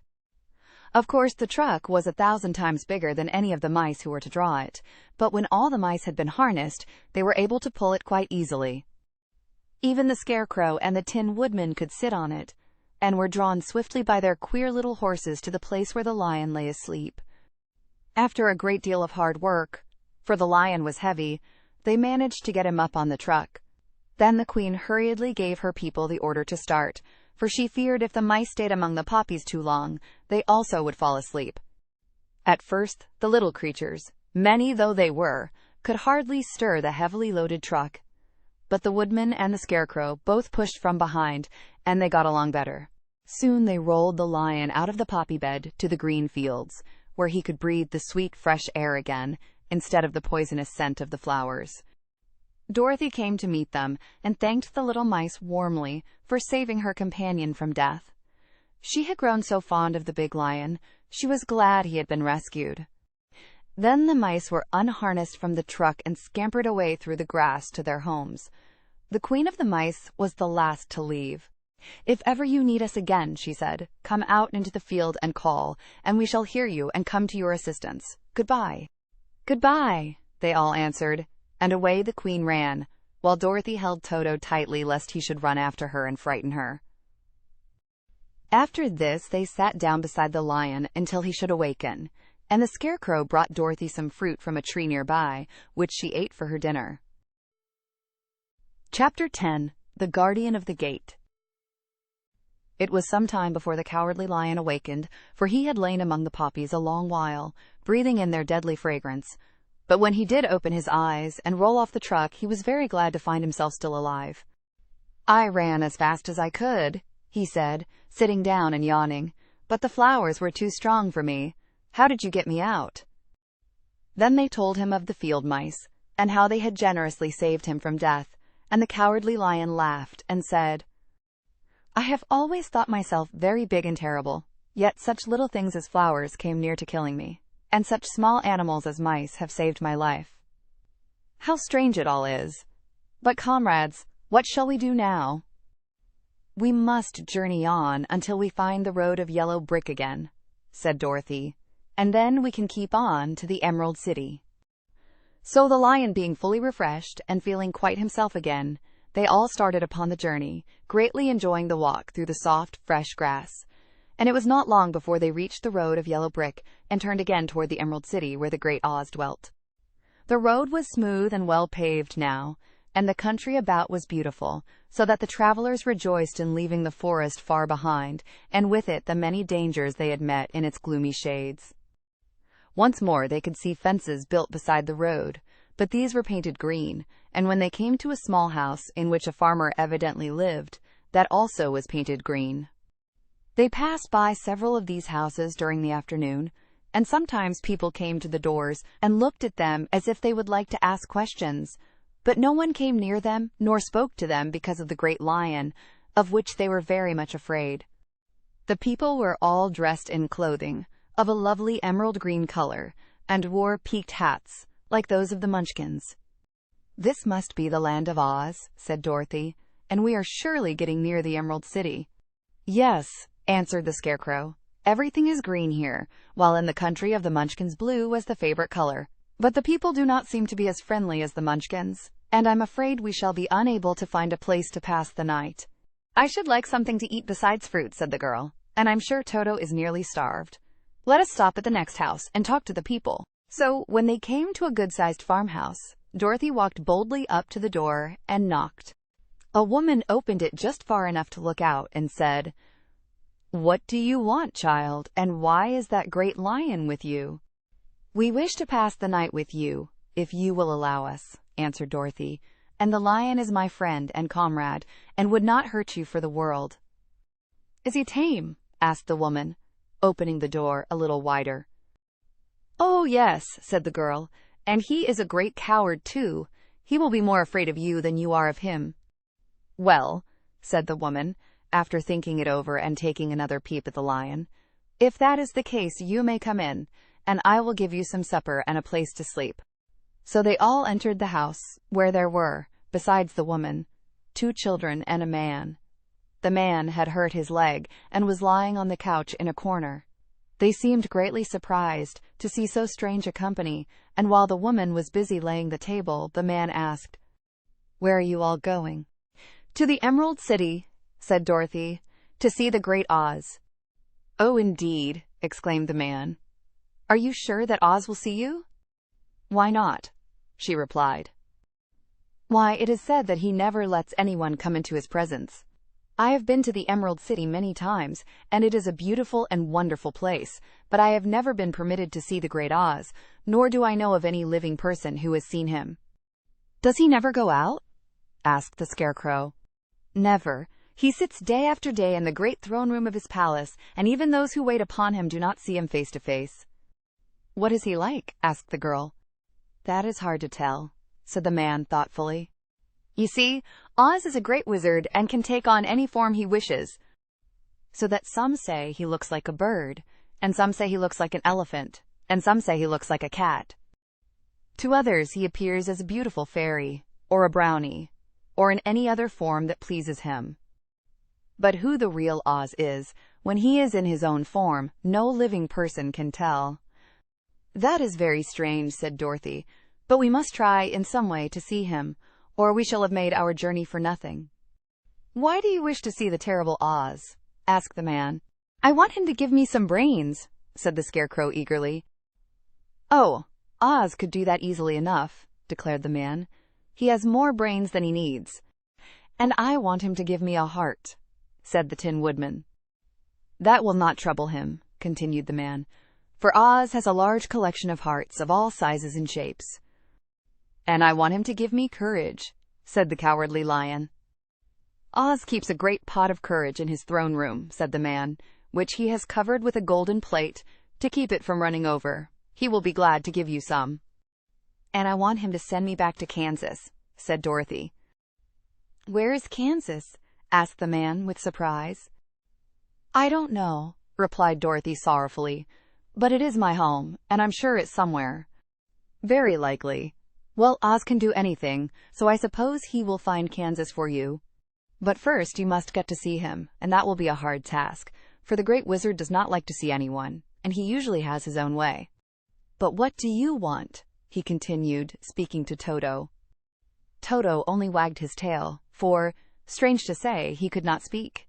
The woman now called to them that supper was ready, so they gathered around the table, and Dorothy ate some delicious porridge and a dish of scrambled eggs and a plate of nice white bread, and enjoyed her meal.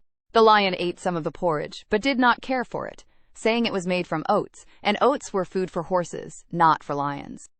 The Scarecrow and the Tin Woodman ate nothing at all. Toto ate a little of everything, and was glad to get a good supper again.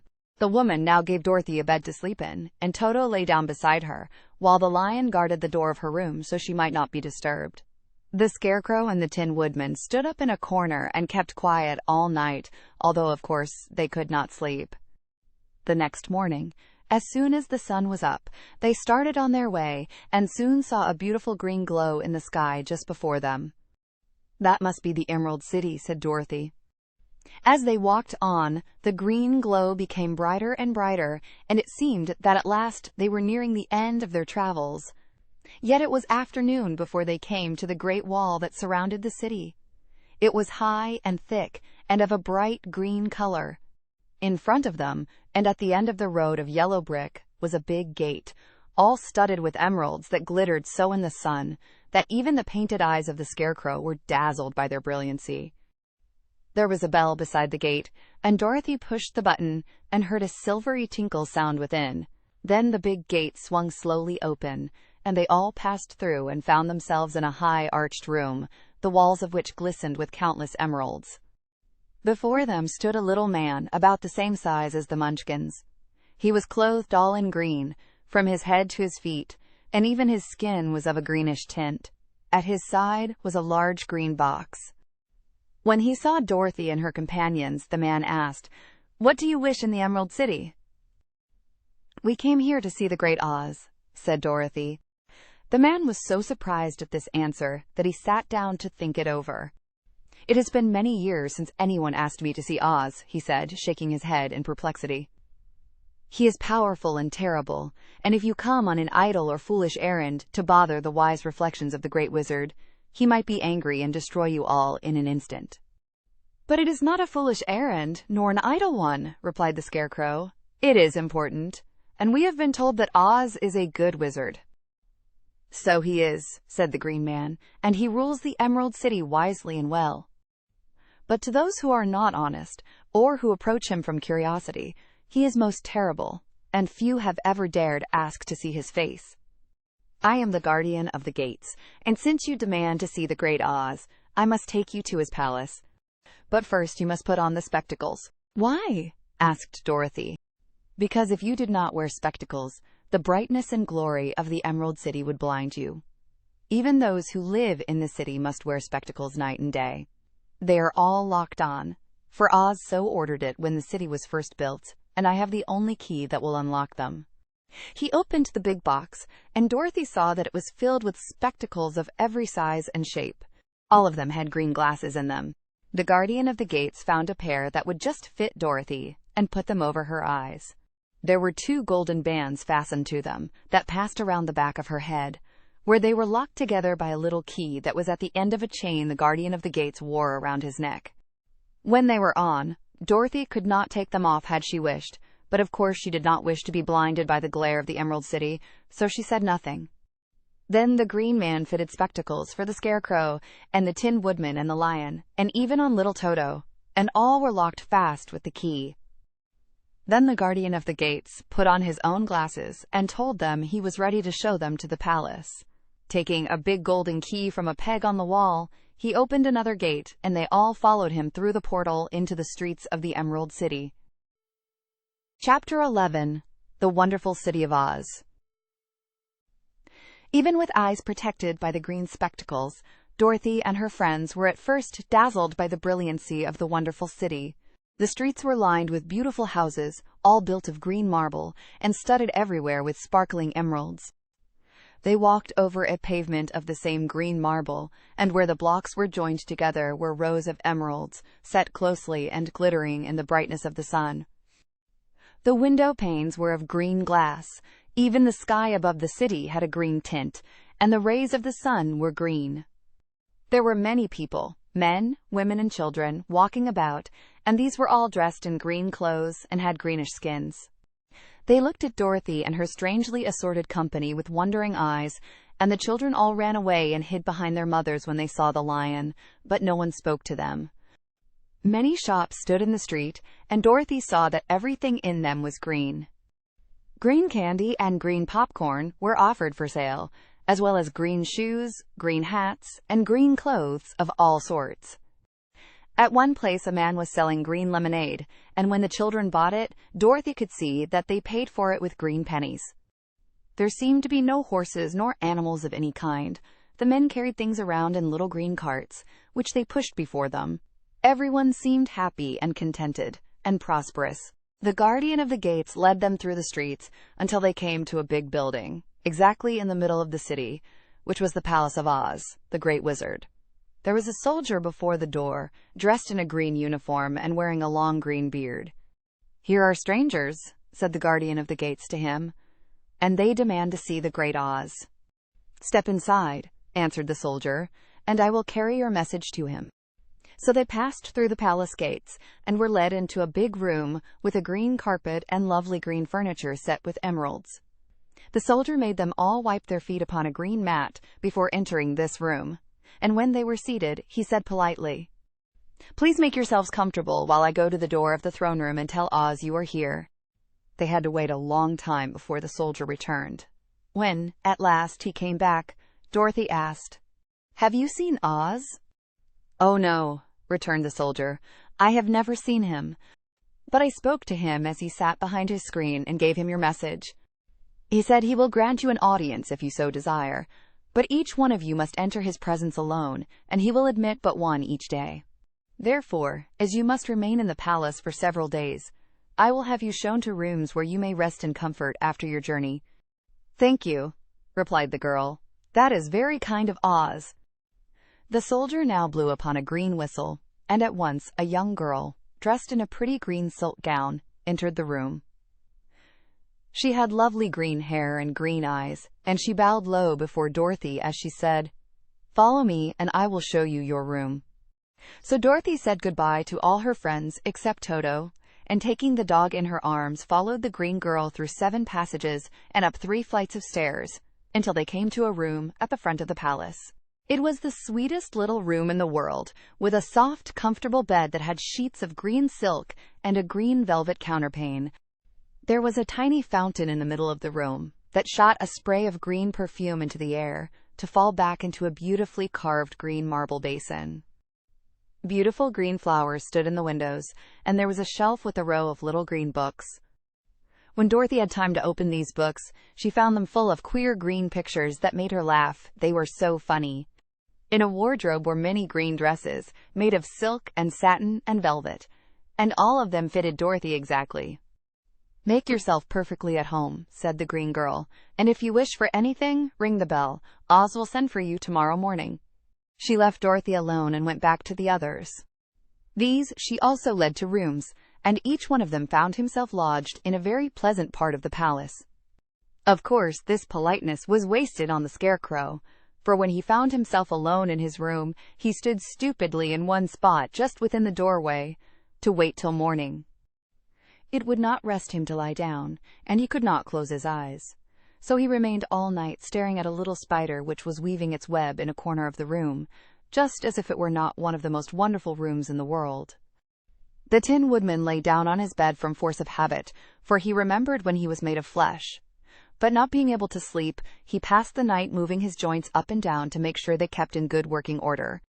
The Lion would have preferred a bed of dried leaves in the forest, and did not like being shut up in a room, but he had too much sense to let this worry him, so he sprang upon the bed and rolled himself up like a cat and purred himself asleep in a minute. The next morning, after breakfast, the Green Maiden came to fetch Dorothy, and she dressed her in one of the prettiest gowns, made of green brocaded satin. Dorothy put on a green silk apron and tied a green ribbon around Toto's neck, and they started for the throne room of the Great Oz. First, they came to a great hall, in which were many ladies and gentlemen of the court, all dressed in rich costumes. These people had nothing to do but talk to each other, but they always came to wait outside the throne room every morning, although they were never permitted to see Oz. As Dorothy entered, they looked at her curiously, and one of them whispered, "Are you really going to look upon the face of Oz the Terrible?" "Of course," answered the girl, "if he will see me." "Oh, he will see you," said the soldier who had taken her message to the wizard, "although he does not like to have people ask to see him. Indeed, at first he was angry and said I should send you back where you came from. Then he asked me what you looked like, and when I mentioned your silver shoes, he was very much interested. At last I told him about the mark upon your forehead, and he decided he would admit you to his presence." Just then, a bell rang, and the green girl said to Dorothy, "That is the signal. You must go into the throne room alone." She opened a little door, and Dorothy walked boldly through and found herself in a wonderful place. It was a big, round room with a high, arched roof, and the walls and ceiling and floor were covered with large emeralds set closely together. In the center of the roof was a great light, as bright as the sun, which made the emeralds sparkle in a wonderful manner. But what interested Dorothy most was the big throne of green marble that stood in the middle of the room. It was shaped like a chair and sparkled with gems, as did everything else.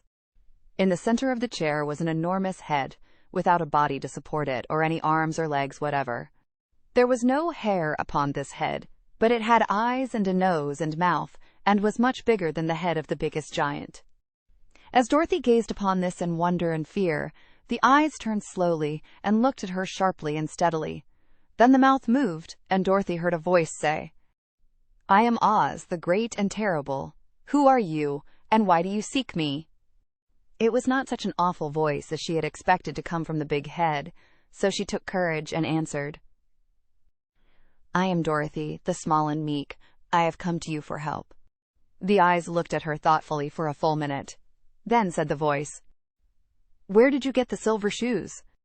"I got them from the Wicked Witch of the East when my house fell on her and killed her," she replied.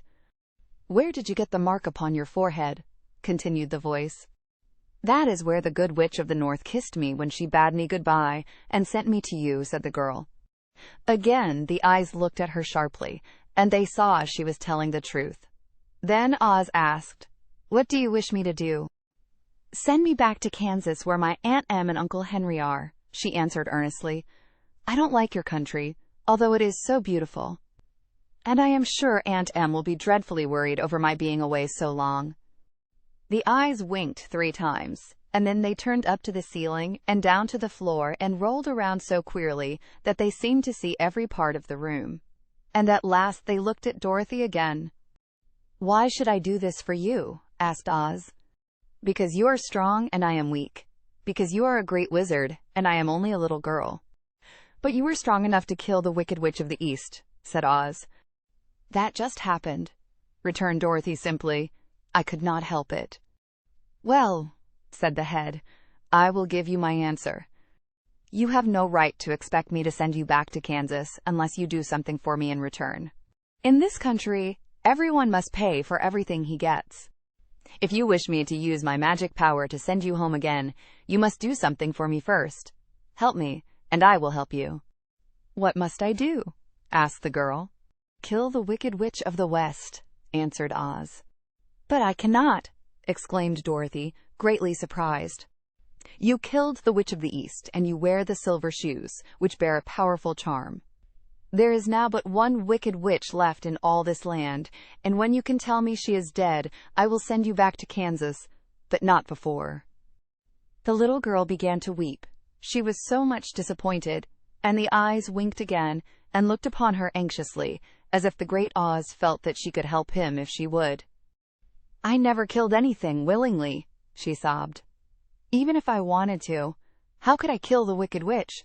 If you, who are great and terrible, cannot kill her yourself, how do you expect me to do it?" "I do not know," said the head, "but that is my answer, and until the Wicked Witch dies, you will not see your uncle and aunt again. Remember that the witch is wicked, tremendously wicked, and ought to be killed. Now go, and do not ask to see me again until you have done your task." Sorrowfully, Dorothy left the throne room and went back where the lion and the Scarecrow and the Tin Woodman were waiting to hear what Oz had said to her. "There is no hope for me," she said sadly, "for Oz will not send me home until I have killed the Wicked Witch of the West, and that I can never do." Her friends were sorry, but could do nothing to help her. So Dorothy went to her own room and lay down on the bed and cried herself to sleep. The next morning, the soldier with the green whiskers came to the Scarecrow and said, "Come with me, for Oz has sent for you."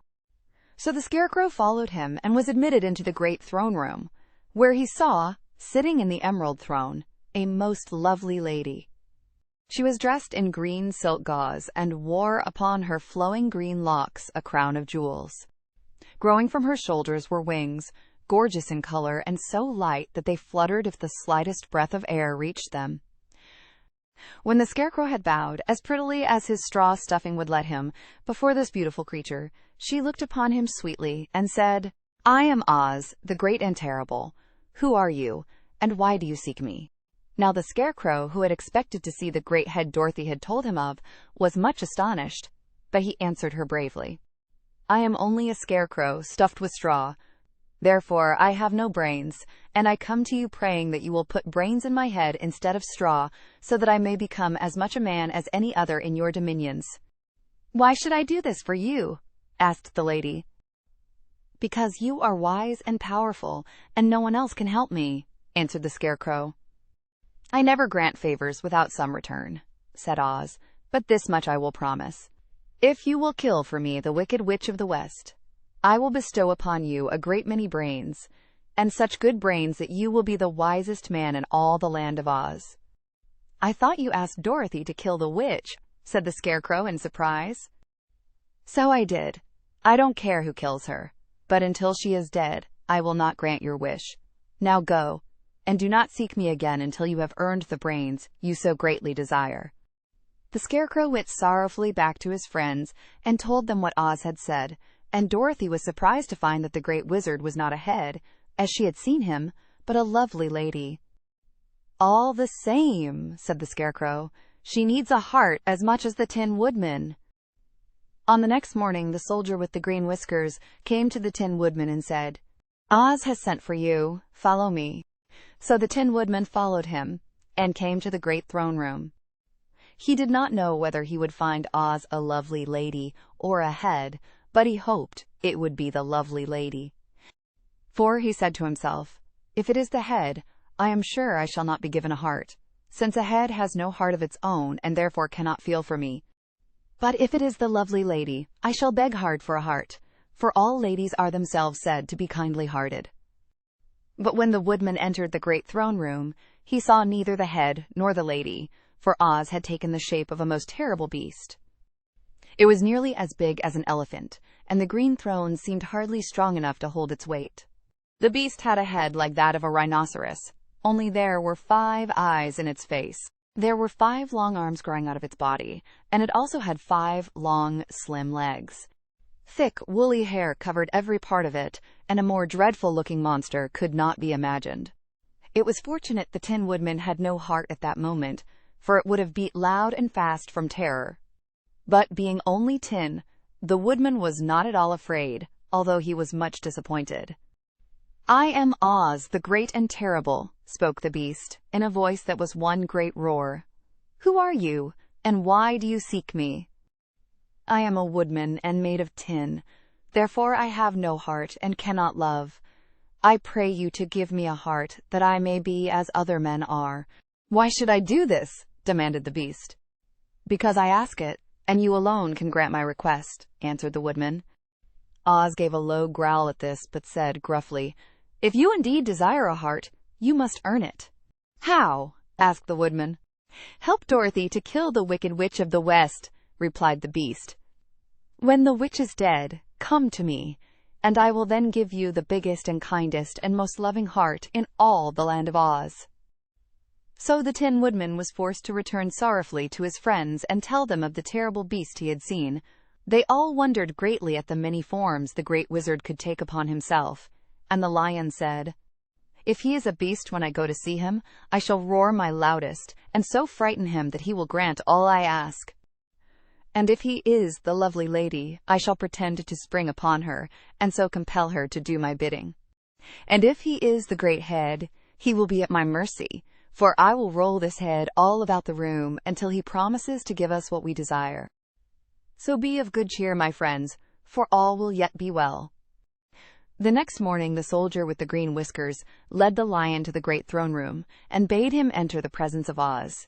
The Lion at once passed through the door, and glancing around saw, to his surprise, that before the throne was a ball of fire, so fierce and glowing he could scarcely bear to gaze upon it. His first thought was that Oz had by accident caught on fire and was burning up, but when he tried to go nearer, the heat was so intense that it singed his whiskers, and he crept back tremblingly to a spot nearer the door. Then a low, quiet voice came from the ball of fire, and these were the words it spoke. "I am Oz, the great and terrible. Who are you, and why do you seek me?" And the Lion answered, "I am a cowardly lion, afraid of everything. I came to you to beg that you give me courage, so that in reality I may become the king of beasts, as men call me." "Why should I give you courage?" demanded Oz. "Because of all wizards, you are the greatest, and alone have power to grant my request," answered the Lion. The ball of fire burned fiercely for a time, and the voice said, "Bring me proof that the Wicked Witch is dead, and that moment I will give you courage. But as long as the witch lives, you must remain a coward." The Lion was angry at this speech, but could say nothing in reply, and while he stood silently gazing at the ball of fire, it became so furiously hot that he turned tail and rushed from the room. He was glad to find his friends waiting for him, and told them of his terrible interview with the wizard. "What shall we do now?" asked Dorothy sadly. "There is only one thing we can do," returned the lion, "and that is to go to the land of the Winkies, seek out the wicked witch, and destroy her." "But suppose we cannot," said the girl. "Then I shall never have courage," declared the lion. "And I shall never have brains," added the Scarecrow. "And I shall never have a heart," spoke the Tin Woodman. "And I shall never see Aunt Em and Uncle Henry," said Dorothy, beginning to cry. "Be careful," cried the green girl. "The tears will fall on your green silk gown and spot it." So Dorothy dried her eyes and said, "I suppose we must try it, but I am sure I do not want to kill anybody, even to see Aunt Em again." "I will go with you, but I'm too much of a coward to kill the witch," said the lion. "I will go too," declared the Scarecrow, "but I shall not be of much help to you. I am such a fool." "I haven't the heart to harm even a witch," remarked the Tin Woodman. "But if you go, I certainly shall go with you." Therefore it was decided to start upon their journey the next morning, and the Woodman sharpened his axe on a green grindstone and had all his joints properly oiled. The Scarecrow stuffed himself with fresh straw, and Dorothy put new paint on his eyes that he might see better. The green girl, who was very kind to them, filled Dorothy's basket with good things to eat and fastened a little bell around Toto's neck with a green ribbon. They went to bed quite early and slept soundly until daylight, when they were awakened by the crowing of a green cock that lived in the backyard of the palace and the cackling of a hen that had laid a green egg. Chapter 12. The Search for the Wicked Witch. The soldier with the green whiskers led them through the streets of the Emerald City until they reached the room where the guardian of the gates lived. This officer unlocked their spectacles to put them back in his great box, and then he politely opened the gate for our friends. "Which road leads to the Wicked Witch of the West?" asked Dorothy. "There is no road," answered the guardian of the gates. "No one ever wishes to go that way." "How, then, are we to find her?" inquired the girl. "That will be easy," replied the man, "for when she knows you are in the country of the Winkies, she will find you and make you all her slaves." "Perhaps not," said the Scarecrow, "for we mean to destroy her." "Oh, that is different," said the guardian of the gates. "No one has ever destroyed her before, so I naturally thought she would make slaves of you, as she has of the rest. But take care, for she is wicked and fierce and may not allow you to destroy her. Keep to the west, where the sun sets, and you cannot fail to find her." They thanked him and bade him goodbye, and turned toward the west, walking over fields of soft grass dotted here and there with daisies and buttercups. Dorothy still wore the pretty silk dress she had put on in the palace, but now, to her surprise, she found it was no longer green, but pure white. The ribbon around Toto's neck had also lost its green color, and was as white as Dorothy's dress. The Emerald City was soon left far behind.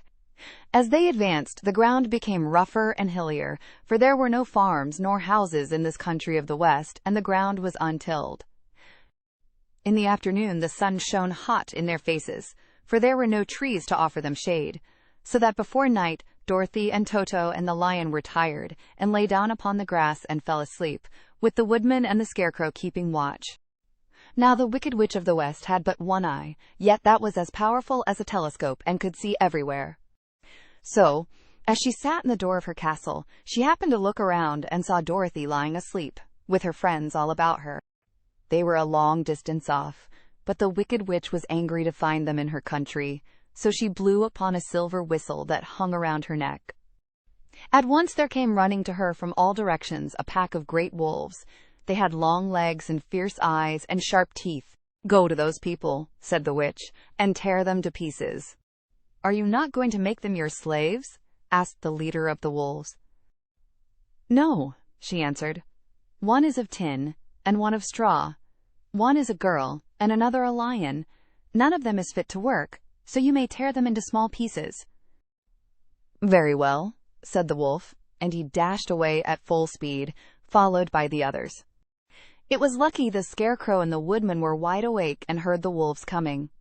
"This is my fight," said the Woodman, "so get behind me, and I will meet them as they come." He seized his axe, which he had made very sharp, and as the leader of the wolves came on, the Tin Woodman swung his arm and chopped the wolf's head from its body, so that it immediately died. As soon as he could raise his axe, another wolf came up, and he also fell under the sharp edge of the Tin Woodman's weapon. There were 40 wolves, and 40 times a wolf was killed, so that at last they all lay dead in a heap before the Woodman. Then he put down his axe and sat beside the Scarecrow, who said, "It was a good fight, friend." They waited until Dorothy awoke the next morning. The little girl was quite frightened when she saw the great pile of shaggy wolves, but the Tin Woodman told her all. She thanked him for saving them, and sat down to breakfast, after which they started again upon their journey. Now this same morning the Wicked Witch came to the door of her castle, and looked out with her one eye that could see far off. She saw all her wolves lying dead, and the strangers still traveling through her country. This made her angrier than before, and she blew her silver whistle twice. Straightway a great flock of wild crows came flying toward her, enough to darken the sky. And the Wicked Witch said to the King Crow, "Fly at once to the strangers, peck out their eyes, and tear them to pieces." The wild crows flew in one great flock toward Dorothy and her companions. When the little girl saw them coming, she was afraid. But the Scarecrow said, "This is my battle, so lie down beside me and you will not be harmed." So they all lay upon the ground, except the Scarecrow, and he stood up and stretched out his arms. And when the crows saw him, they were frightened, as these birds always are by scarecrows, and did not dare to come any nearer. But the King Crow said, "It is only a stuffed man. I will peck his eyes out."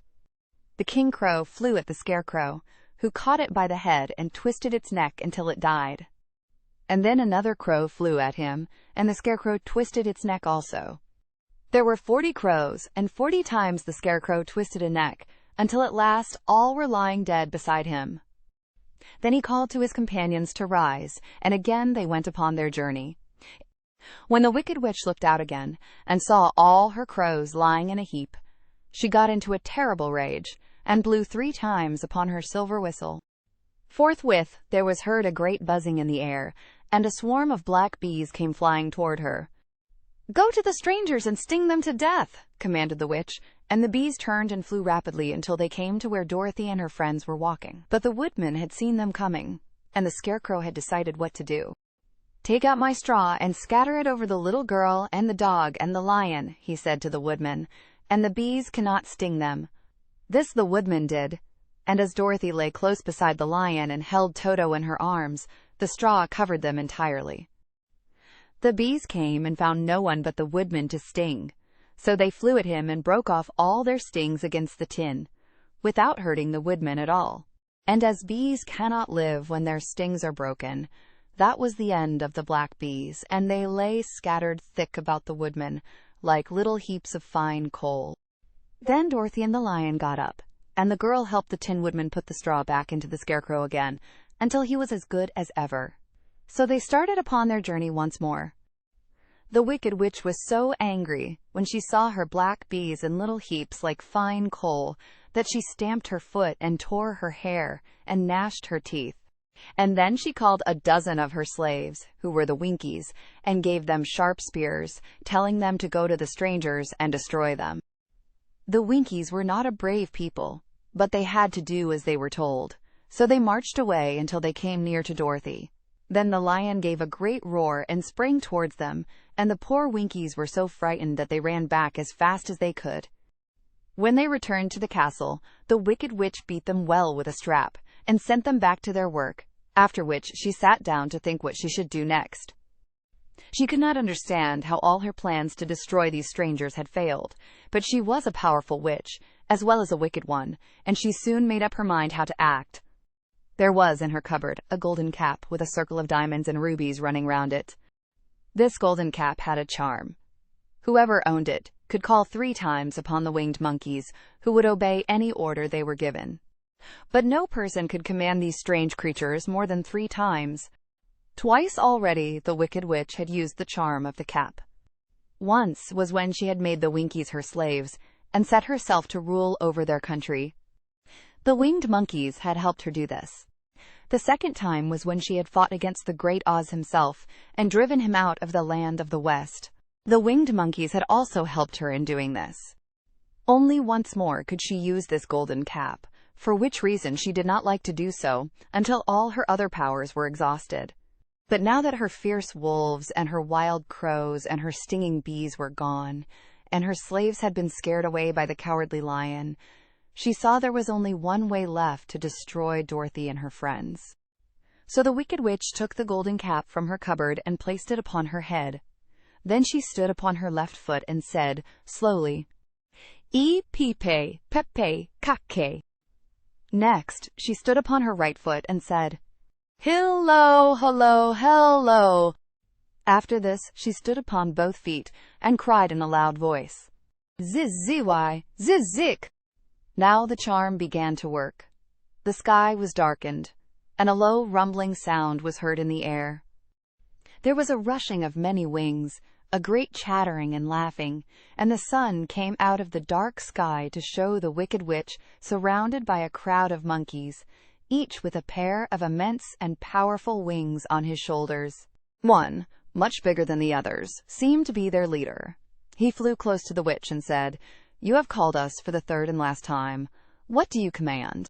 Go to the strangers who are within my land and destroy them all except the lion, said the Wicked Witch. Bring that beast to me, for I have a mind to harness him like a horse and make him work.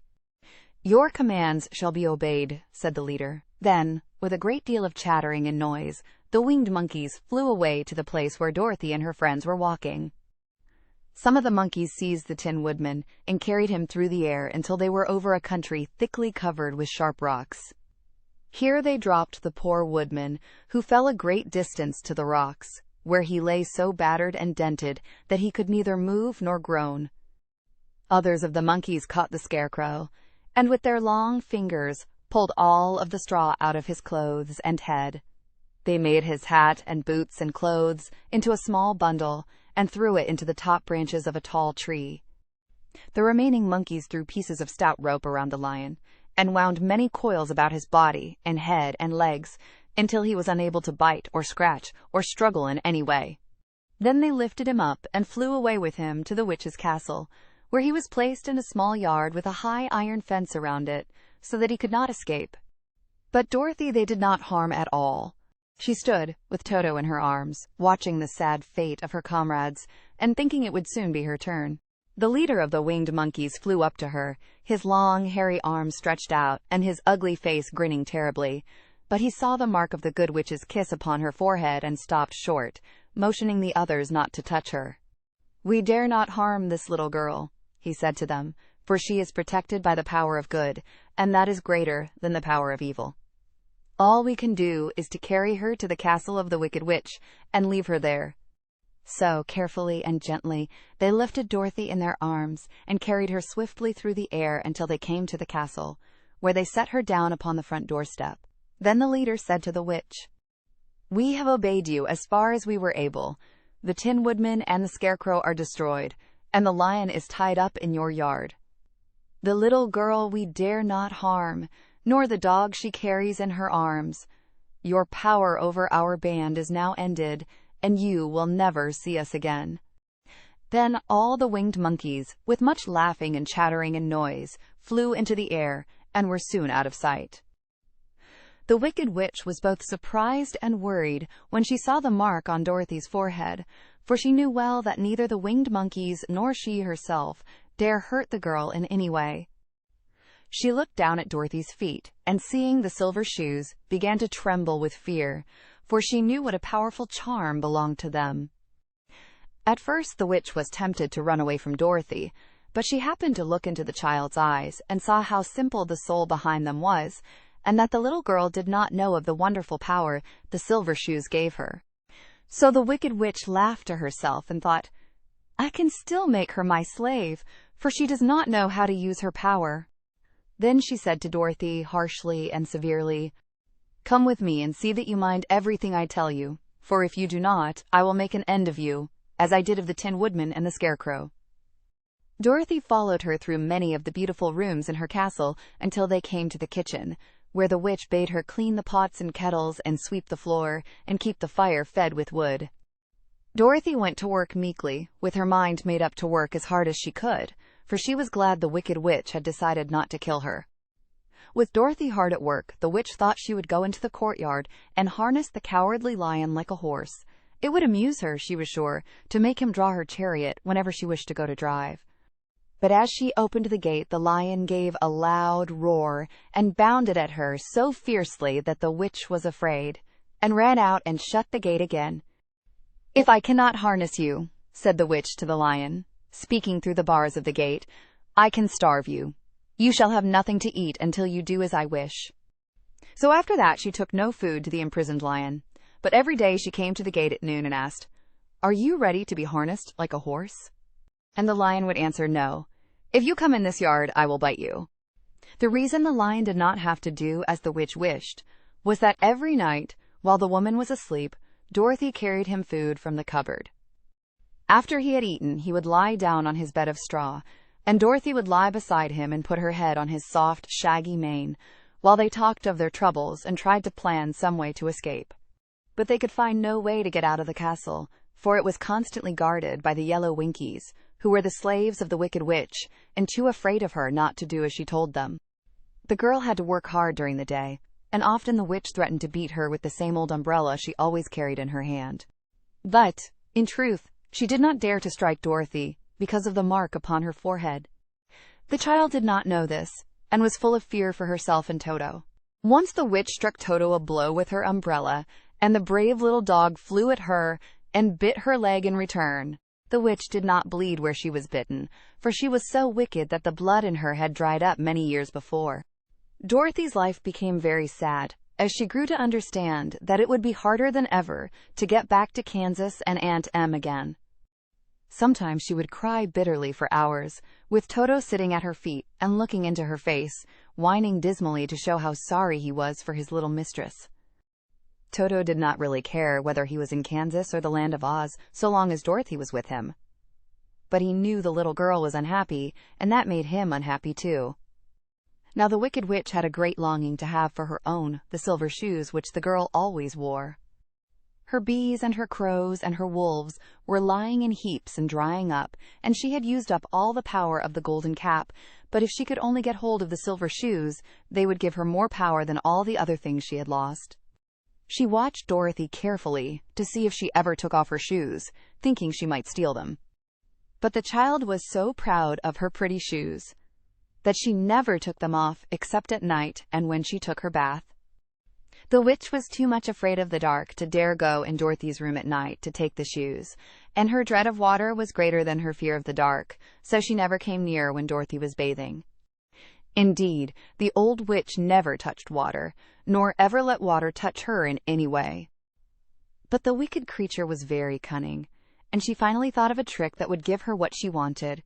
She placed a bar of iron in the middle of the kitchen floor, and then by her magic arts made the iron invisible to human eyes, so that when Dorothy walked across the floor, she stumbled over the bar, not being able to see it, and fell at full length. She was not much hurt, but in her fall, one of the silver shoes came off, and before she could reach it, the witch had snatched it away and put it on her own skinny foot. The wicked woman was greatly pleased with the success of her trick, for as long as she had one of the shoes, she owned half the power of their charm, and Dorothy could not use it against her, even had she known how to do so. The little girl, seeing she had lost one of her pretty shoes, grew angry, and said to the witch, "Give me back my shoe." "I will not," retorted the witch, "for it is now my shoe, and not yours." "You are a wicked creature," cried Dorothy. "You have no right to take my shoe from me." "I shall keep it just the same," said the witch, laughing at her, "and someday I shall get the other one from you too." This made Dorothy so very angry that she picked up the bucket of water that stood near and dashed it over the witch, wetting her from head to foot. Instantly, the wicked woman gave a loud cry of fear, and then, as Dorothy looked at her in wonder, the witch began to shrink and fall away. "See what you have done!" she screamed. "In a minute I shall melt away." "I'm very sorry indeed," said Dorothy, who was truly frightened to see the witch actually melting away, like brown sugar before her very eyes. "Didn't you know water would be the end of me?" asked the witch in a wailing, despairing voice. "Of course not," answered Dorothy. "How should I?" Well, in a few minutes I shall be all melted, and you will have the castle to yourself. I have been wicked in my day, but I never thought a little girl like you would ever be able to melt me and end my wicked deeds. Look out, here I go." With these words, the witch fell down in a brown, melted, shapeless mass, and began to spread over the clean boards of the kitchen floor. Seeing that she had really melted away to nothing, Dorothy drew another bucket of water and threw it over the mess. She then swept it all out the door. After picking out the silver shoe, which was all that was left of the old woman, she cleaned and dried it with a cloth, and put it on her foot again. Then, being at last free to do as she chose, she ran out to the courtyard to tell the lion that the Wicked Witch of the West had come to an end, and that they were no longer prisoners in a strange land. Chapter 13. The Rescue. The Cowardly Lion was much pleased to hear that the Wicked Witch had been melted by a bucket of water, and Dorothy at once unlocked the gate of his prison and set him free. They went in together to the castle, where Dorothy's first act was to call all the Winkies together and tell them that they were no longer slaves. There was great rejoicing among the yellow Winkies, for they had been made to work hard during many years for the Wicked Witch, who had always treated them with great cruelty. They kept this day as a holiday, then and ever after, and spent the time in feasting and dancing. "If our friends, the Scarecrow and the Tin Woodman, were only with us," said the Lion, "I should be quite happy." "Don't you suppose we could rescue them?" asked the girl anxiously. "We can try," answered the Lion. So they called the yellow Winkies and asked them if they would help to rescue their friends, and the Winkies said that they would be delighted to do all in their power for Dorothy, who had set them free from bondage. So she chose a number of the Winkies who looked as if they knew the most, and they all started away. They traveled that day and part of the next, until they came to the rocky plain where the Tin Woodman lay, all battered and bent. His axe was near him, but the blade was rusted, and the handle broken off short. The Winkies lifted him tenderly in their arms and carried him back to the yellow castle again, Dorothy shedding a few tears by the way at the sad plight of her old friend, and the Lion looking sober and sorry. When they reached the castle, Dorothy said to the Winkies, "Are any of your people tinsmiths?" "Oh yes, some of us are very good tinsmiths," they told her. "Then bring them to me," she said, and when the tinsmiths came, bringing with them all their tools and baskets, she inquired, "Can you straighten out those dents in the Tin Woodman, and bend him back into shape again, and solder him together where he is broken?" The tinsmiths looked the Woodman over carefully, and then answered that they thought they could mend him so he would be as good as ever. So they set to work in one of the big yellow rooms of the castle, and worked for 3 days and 4 nights, hammering and twisting and bending and soldering and polishing and pounding at the legs and body and head of the Tin Woodman, until at last he was straightened out into his old form, and his joints worked as well as ever. To be sure, there were several patches on him, but the tinsmiths did a good job, and as the Woodman was not a vain man, he did not mind the patches at all. When, at last, he walked into Dorothy's room and thanked her for rescuing him, he was so pleased that he wept tears of joy, and Dorothy had to wipe every tear carefully from his face with her apron, so his joints would not be rusted. At the same time her own tears fell thick and fast at the joy of meeting her old friend again, and these tears did not need to be wiped away. As for the Lion, he wiped his eyes so often with the tip of his tail that it became quite wet, and he was obliged to go out into the courtyard and hold it in the sun till it dried. "If we only had the Scarecrow with us again," said the Tin Woodman, when Dorothy had finished telling him everything that had happened, "I should be quite happy." "We must try to find him," said the girl.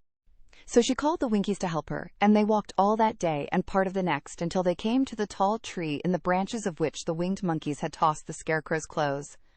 It was a very tall tree, and the trunk was so smooth that no one could climb it. But the Woodman said at once, "I'll chop it down, and then we can get the Scarecrow's clothes." Now while the tinsmiths had been at work mending the Woodman himself, another of the Winkies, who was a goldsmith, had made an axe handle of solid gold and fitted it to the Woodman's axe, instead of the old broken handle. Others polished the blade until all the rust was removed, and it glistened like burnished silver. As soon as he had spoken, the Tin Woodman began to chop, and in a short time the tree fell over with a crash, whereupon the Scarecrow's clothes fell out of the branches and rolled off on the ground. Dorothy picked them up and had the Winkies carry them back to the castle, where they were stuffed with nice, clean straw. And behold, here was the Scarecrow, as good as ever, thanking them over and over again for saving him. Now that they were reunited, Dorothy and her friends spent a few happy days at the Yellow Castle, where they found everything they needed to make them comfortable. But one day the girl thought of Aunt Em and said, "We must go back to Oz and claim his promise." "Yes," said the Woodman. "At last I shall get my heart." "And I shall get my brains," added the Scarecrow joyfully. "And I shall get my courage," said the Lion thoughtfully. "And I shall get back to Kansas," cried Dorothy, clapping her hands. "Oh, let us start for the Emerald City tomorrow." This they decided to do. The next day they called the Winkies together and bade them goodbye. The Winkies were sorry to have them go, and they had grown so fond of the Tin Woodman that they begged him to stay and rule over them and the Yellow Land of the West. Finding they were determined to go, the Winkies gave Toto and the Lion each a golden collar, and to Dorothy they presented a beautiful bracelet studded with diamonds. And to the Scarecrow they gave a gold-headed walking stick to keep him from stumbling, and to the Tin Woodman they offered a silver oil can, inlaid with gold and set with precious jewels. Every one of the travelers made the Winkies a pretty speech in return, and all shook hands with them until their arms ached. Dorothy went to the witch's cupboard to fill her basket with food for the journey, and there she saw the golden cap. She tried it on her own head and found that it fitted her exactly. She did not know anything about the charm of the golden cap, but she saw that it was pretty, so she made up her mind to wear it and carry her sunbonnet in the basket. Then, being prepared for the journey, they all started for the Emerald City, and the Winkies gave them 3 cheers and many good wishes to carry with them. Chapter 14. The Winged Monkeys. You will remember there was no road, not even a pathway, between the castle of the Wicked Witch and the Emerald City. When the 4 travelers went in search of the witch, she had seen them coming, and so sent the winged monkeys to bring them to her. It was much harder to find their way back through the big fields of buttercups and yellow daisies than it was being carried. They knew, of course, they must go straight east, toward the rising sun, and they started off in the right way.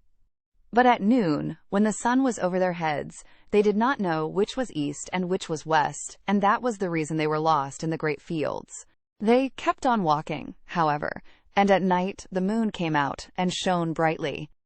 So they lay down among the sweet-smelling yellow flowers and slept soundly until morning, all but the Scarecrow and the Tin Woodman. The next morning the sun was behind a cloud, but they started on, as if they were quite sure which way they were going.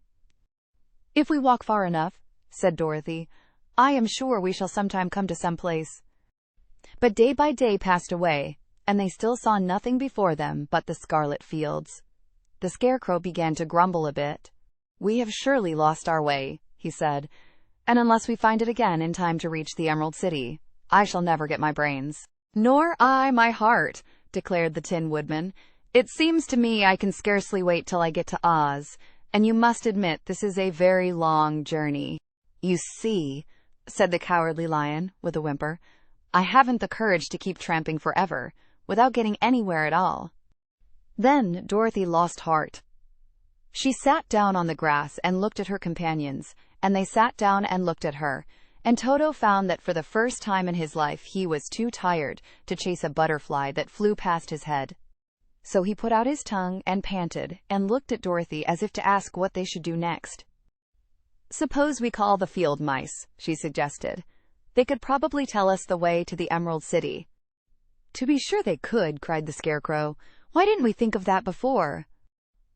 Dorothy blew the little whistle she had always carried about her neck, since the Queen of the Mice had given it to her. In a few minutes they heard the pattering of tiny feet, and many of the small gray mice came running up to her. Among them was the Queen herself, who asked, in her squeaky little voice, "What can I do for my friends?" "We have lost our way," said Dorothy. "Can you tell us where the Emerald City is?" "Certainly," answered the Queen, "but it is a great way off, for you have had it at your backs all this time." Then she noticed Dorothy's golden cap and said, "Why don't you use the charm of the cap and call the winged monkeys to you?" They will carry you to the city of Oz in less than an hour." "I didn't know there was a charm," answered Dorothy in surprise. "What is it?" "It is written inside the golden cap," replied the Queen of the Mice. "But if you are going to call the winged monkeys, we must run away, for they are full of mischief and think it great fun to plague us." "Won't they hurt me?" asked the girl anxiously. "Oh no, they must obey the wearer of the cap. Goodbye!" And she scampered out of sight, with all the mice hurrying after her. Dorothy looked inside the golden cap and saw some words written upon the lining. These, she thought, must be the charm. So she read the directions carefully and put the cap upon her head. "E-P-P, Pepe Kake," she said, standing on her left foot. "What did you say?" asked the Scarecrow, who did not know what she was doing. "Hello, hello, hello," Dorothy went on, standing this time on her right foot. "Hello," replied the Tin Woodman calmly. "Zizwy, zick," said Dorothy, who was now standing on both feet. This ended the saying of the charm, and they heard a great chattering and flapping of wings as the band of winged monkeys flew up to them. The king bowed low before Dorothy and asked, "What is your command?" "We wish to go to the Emerald City," said the child, "and we have lost our way." "We will carry you," replied the king, and no sooner had he spoken than two of the monkeys caught Dorothy in their arms and flew away with her. Others took the Scarecrow and the Woodman and the Lion, and one little monkey seized Toto and flew after them, although the dog tried hard to bite him. The Scarecrow and the Tin Woodman were rather frightened at first, for they remembered how badly the winged monkeys had treated them before. But they saw that no harm was intended, so they rode through the air quite cheerfully and had a fine time looking at the pretty gardens and woods far below them. Dorothy found herself riding easily between two of the biggest monkeys, one of them, the king himself. They had made a chair of their hands and were careful not to hurt her. "Why do you have to obey the charm of the golden cap?" she asked. "That is a long story," answered the king with a winged laugh. "But as we have a long journey before us, I will pass the time by telling you about it if you wish." "I shall be glad to hear it," she replied. "Once," began the leader, "we were a free people, living happily in the great forest, flying from tree to tree, eating nuts and fruit, and doing just as we pleased without calling anybody master. Perhaps some of us were rather too full of mischief at times, flying down to pull the tails of the animals that had no wings, chasing birds, and throwing nuts at the people who walked in the forest. But we were careless and happy and full of fun, and enjoyed every minute of the day. This was many years ago, long before Oz came out of the clouds to rule over this land. There lived here then, away at the north, a beautiful princess, who was also a powerful sorceress. All her magic was used to help the people, and she was never known to hurt anyone who was good. Her name was XVIII, and she lived in a handsome palace built from great blocks of ruby. Everyone loved her, but her greatest sorrow was that she could find no one to love in return, since all the men were much too stupid and ugly to mate with one so beautiful and wise. At last, however, she found a boy who was handsome and manly and wise beyond his years. XVIII made up her mind that when he grew to be a man, she would make him her husband, so she took him to her ruby palace and used all her magic powers to make him as strong and good and lovely as any woman could wish. When he grew to manhood, Quilala, as he was called, was said to be the best and wisest man in all the land, while his manly beauty was so great that XVIII loved him dearly and hastened to make everything ready for the wedding. My grandfather was, at that time, the king of the winged monkeys, which lived in the forest near XVIII's palace, and the old fellow loved a joke better than a good dinner. One day, just before the wedding, my grandfather was flying out with his band when he saw Quilala walking beside the river. He was dressed in a rich costume of pink silk and purple velvet, and my grandfather thought he would see what he could do. At his word, the band flew down and seized Quilala, carried him in their arms until they were over the middle of the river, and then dropped him into the water. "Swim out, my fine fellow," cried my grandfather, "and see if the water has spotted your clothes." Quilala was much too wise not to swim, and he was not in the least spoiled by all his good fortune. He laughed when he came to the top of the water and swam into shore. But when XVIII came running out to him, she found his silks and velvet all ruined by the river. The princess was angry, and she knew, of course, who did it. She had all the winged monkeys brought before her, and she said at first that their wings should be tied, and they should be treated as they had treated Quilala, and dropped in the river. But my grandfather pleaded hard, for he knew the monkeys would drown in the river with their wings tied, and Quilala said a kind word for them also. So that Gaelette finally spared them, on condition that the winged monkeys should ever after do 3 times the bidding of the owner of the golden cap. This cap had been made for a wedding present to Quilala, and it is said to have cost the princess half her kingdom.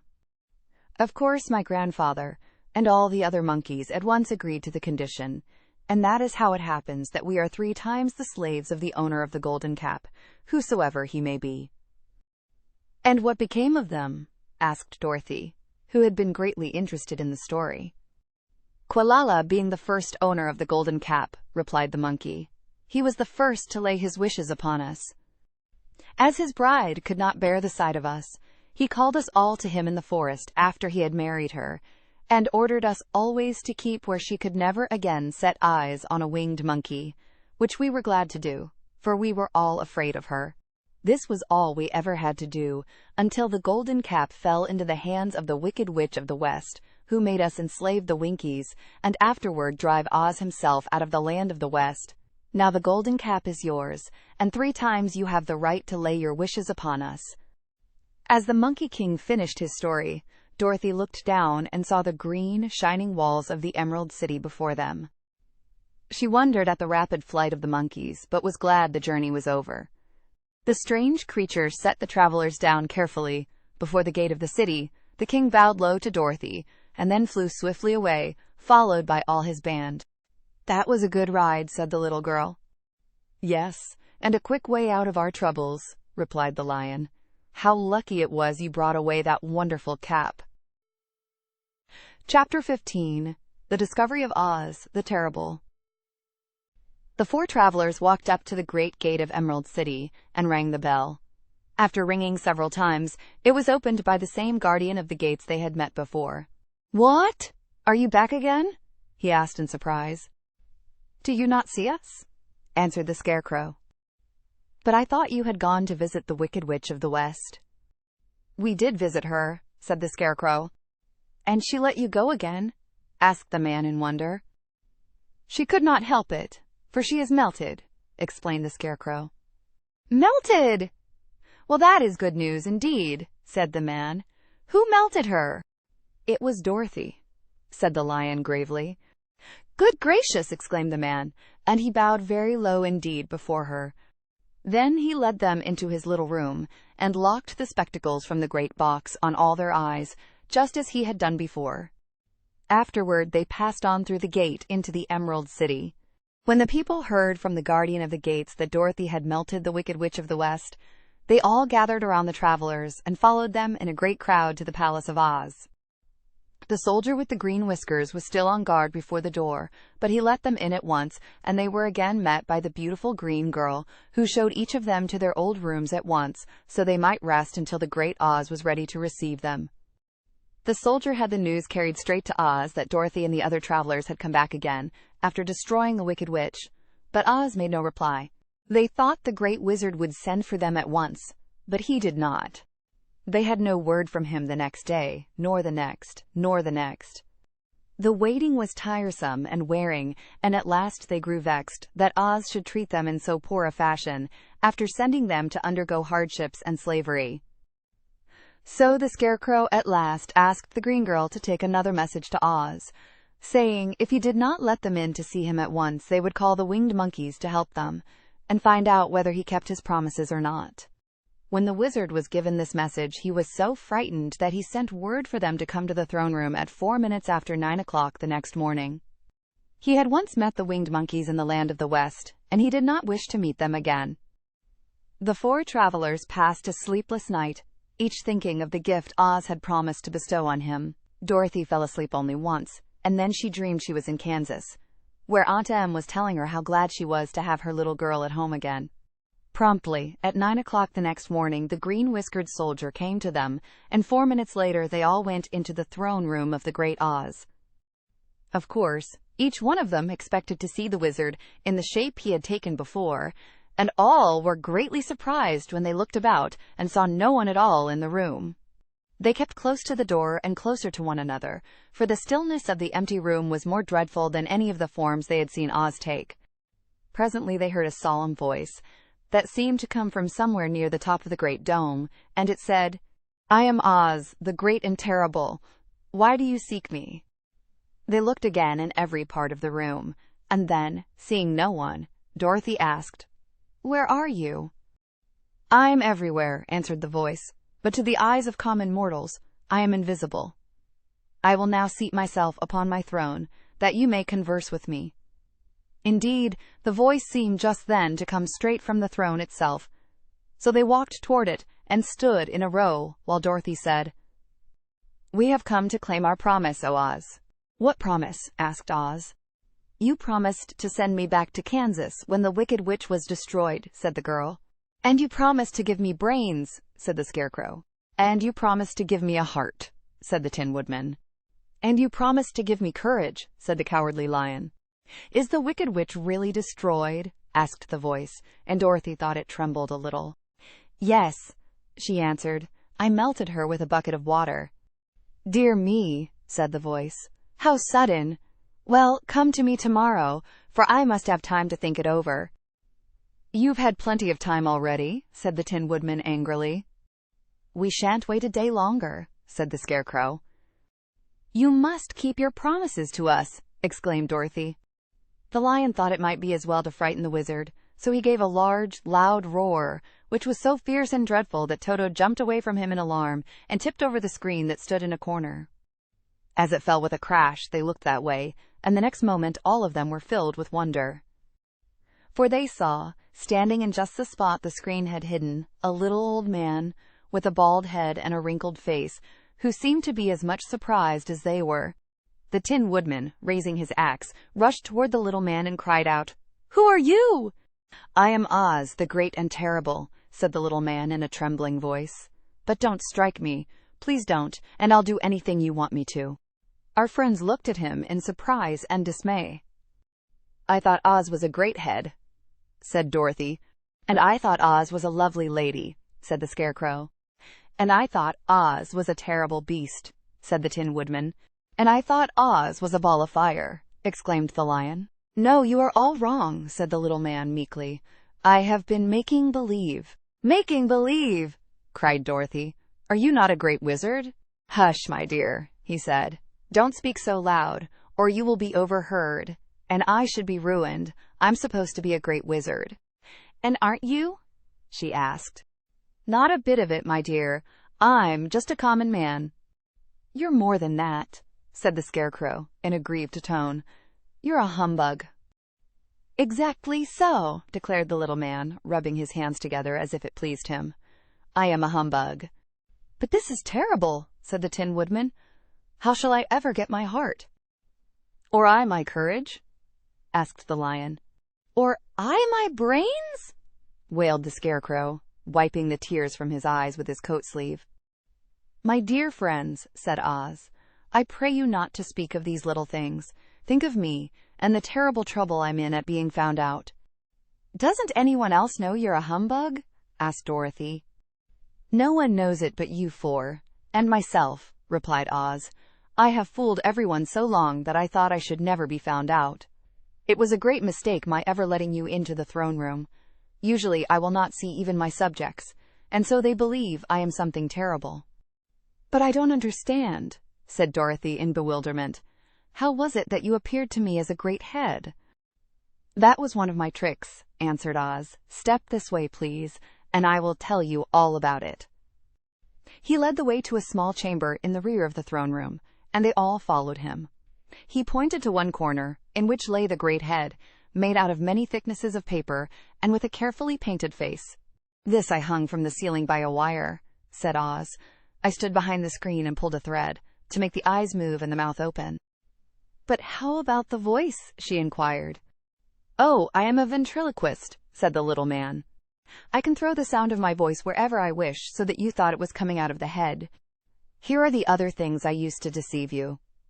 He showed the Scarecrow the dress and the mask he had worn when he seemed to be the lovely lady. and the Tin Woodman saw that his terrible beast was nothing but a lot of skins, sewn together, with slats to keep their sides out. As for the ball of fire, the false wizard had hung that also from the ceiling. It was really a ball of cotton, but when oil was poured upon it, the ball burned fiercely. "Really?" said the Scarecrow. "You ought to be ashamed of yourself for being such a humbug." "I am.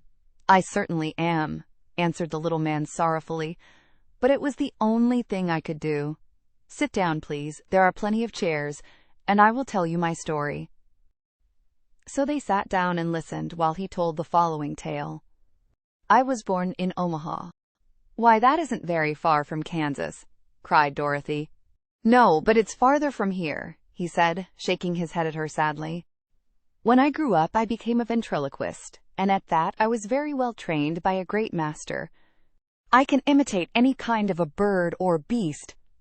Here he mewed so like a kitten that Toto pricked up his ears and looked everywhere to see where she was. "After a time," continued Oz, "I tired of that, and became a balloonist." "What is that?" asked Dorothy. "A man who goes up in a balloon on circus day so as to draw a crowd of people together and get them to pay to see the circus," he explained. "Oh," she said, "I know. Well, one day I went up in a balloon, and the ropes got twisted so that I couldn't come down again. It went way up above the clouds, so far that a current of air struck it and carried it many, many miles away. For a day and a night I traveled through the air, and on the morning of the second day I awoke and found the balloon floating over a strange and beautiful country. It came down gradually, and I was not hurt a bit. But I found myself in the midst of a strange people, who, seeing me come from the clouds, thought I was a great wizard. Of course, I let them think so, because they were afraid of me and promised to do anything I wished them to.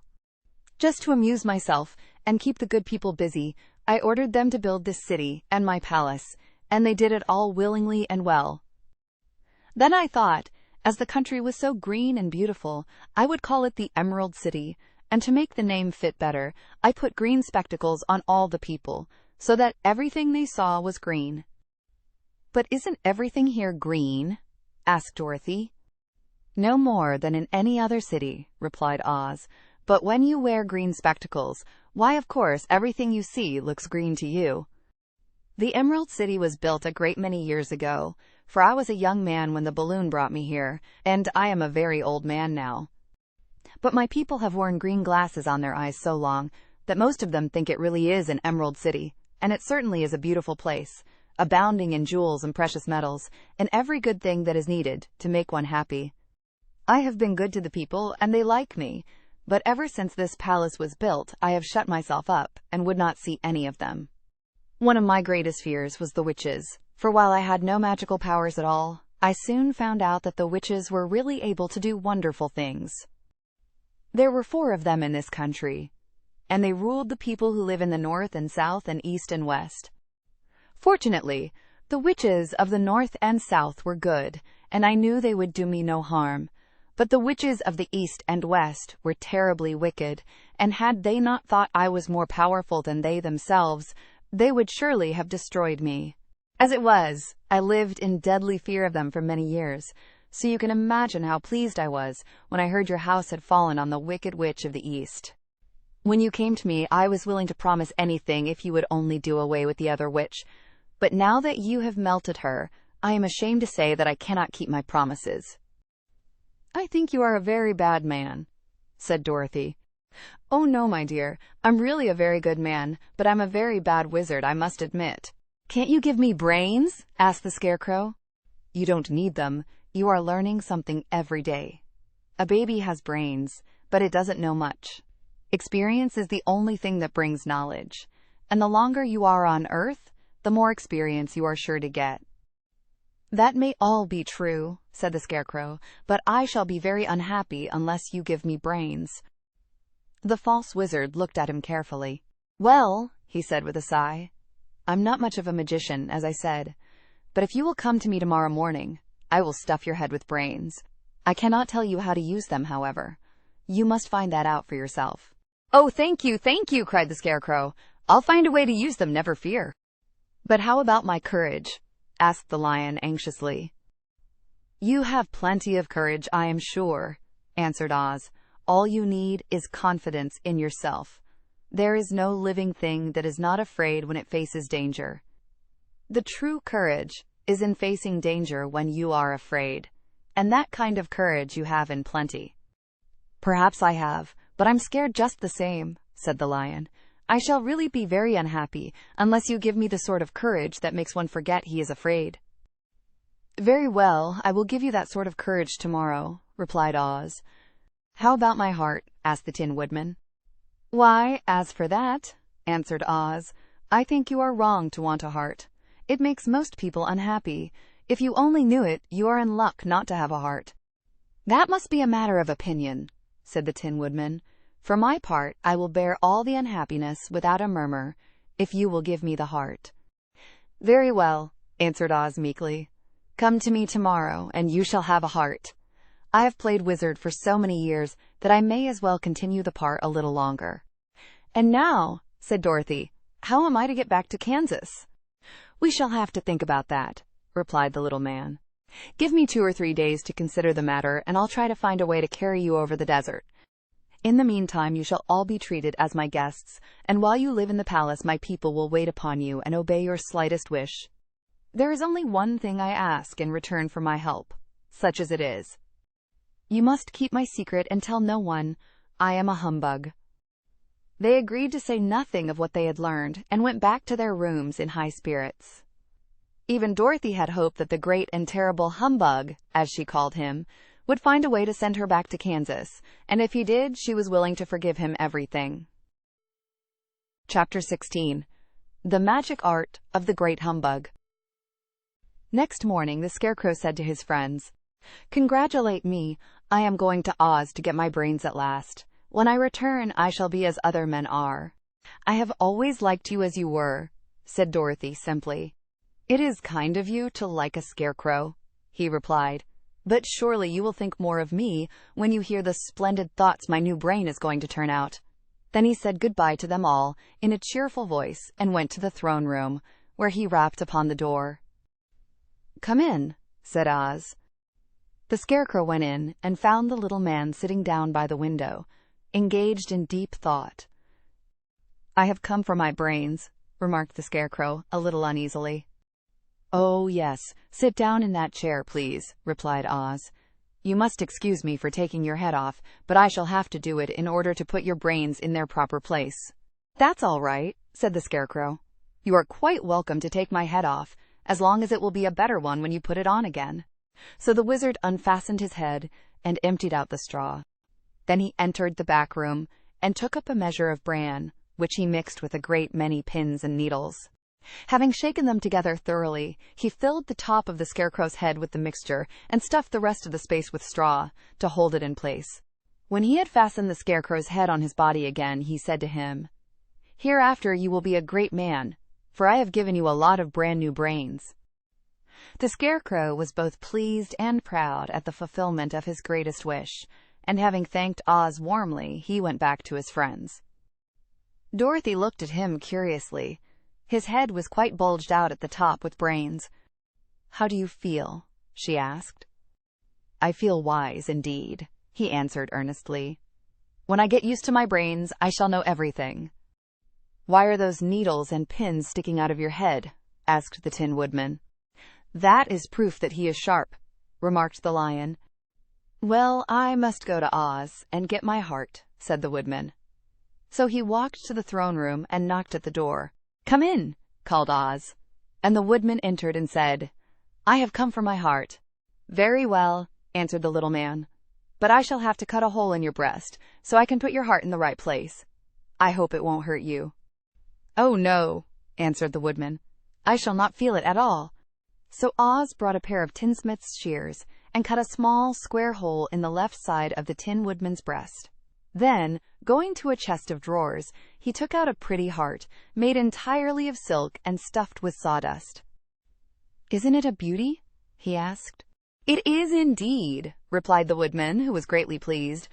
"But is it a kind heart?" "Oh, very," answered Oz. He put the heart in the Woodman's breast and then replaced the square of tin, soldering it neatly together where it had been cut. "There," said he, Now you have a heart that any man might be proud of. I'm sorry I had to put a patch on your breast, but it really couldn't be helped." "Never mind the patch," exclaimed the happy Woodman. "I am very grateful to you, and shall never forget your kindness." "Don't speak of it," replied Oz. Then the Tin Woodman went back to his friends, who wished him every joy on account of his good fortune. The Lion now walked to the throne room and knocked at the door. "Come in," said Oz. "I have come for my courage," announced the Lion, entering the room. "Very well," answered the little man. "I will get it for you." He went to a cupboard and, reaching up to a high shelf, took down a square green bottle, the contents of which he poured into a green gold dish, beautifully carved. Placing this before the cowardly Lion, who sniffed at it as if he did not like it, the Wizard said, "Drink." "What is it?" asked the Lion. "Well," answered Oz, "if it were inside of you, it would be courage. You know, of course, that courage is always inside one, so that this really cannot be called courage until you have swallowed it. Therefore, I advise you to drink it as soon as possible." The Lion hesitated no longer, but drank till the dish was empty. "How do you feel now?" asked Oz. "Full of courage," replied the Lion, who went joyfully back to his friends to tell them of his good fortune. Oz, left to himself, smiled to think of his success in giving the Scarecrow and the Tin Woodman and the Lion exactly what they thought they wanted. "How can I help being a humbug," he said, "when all these people make me do things that everybody knows can't be done?" It was easy to make the Scarecrow and the Lion and the Woodman happy, because they imagined I could do anything. But it will take more than imagination to carry Dorothy back to Kansas, and I'm sure I don't know how it can be done. Chapter 17. How the Balloon Was Launched. For 3 days, Dorothy heard nothing from Oz. These were sad days for the little girl, although her friends were all quite happy and contented. The Scarecrow told them there were wonderful thoughts in his head, but he would not say what they were, because he knew no one could understand them but himself. When the Tin Woodman walked about, he felt his heart rattling around in his breast, and he told Dorothy he had discovered it to be a kinder and more tender heart than the one he had owned when he was made of flesh. The Lion declared he was afraid of nothing on earth, and would gladly face an army or a dozen of the fierce Kaladas. Thus, each of the little party was satisfied, except Dorothy, who longed more than ever to get back to Kansas. On the 4th day, to her great joy, Oz sent for her, and when she entered the throne room, he greeted her pleasantly. "Sit down, my dear. I think I have found the way to get you out of this country." "And back to Kansas?" she asked eagerly. "Well, I'm not sure about Kansas," said Oz, "for I haven't the faintest notion which way it lies. But the first thing to do is to cross the desert, and then it should be easy to find your way home." "How can I cross the desert?" she inquired.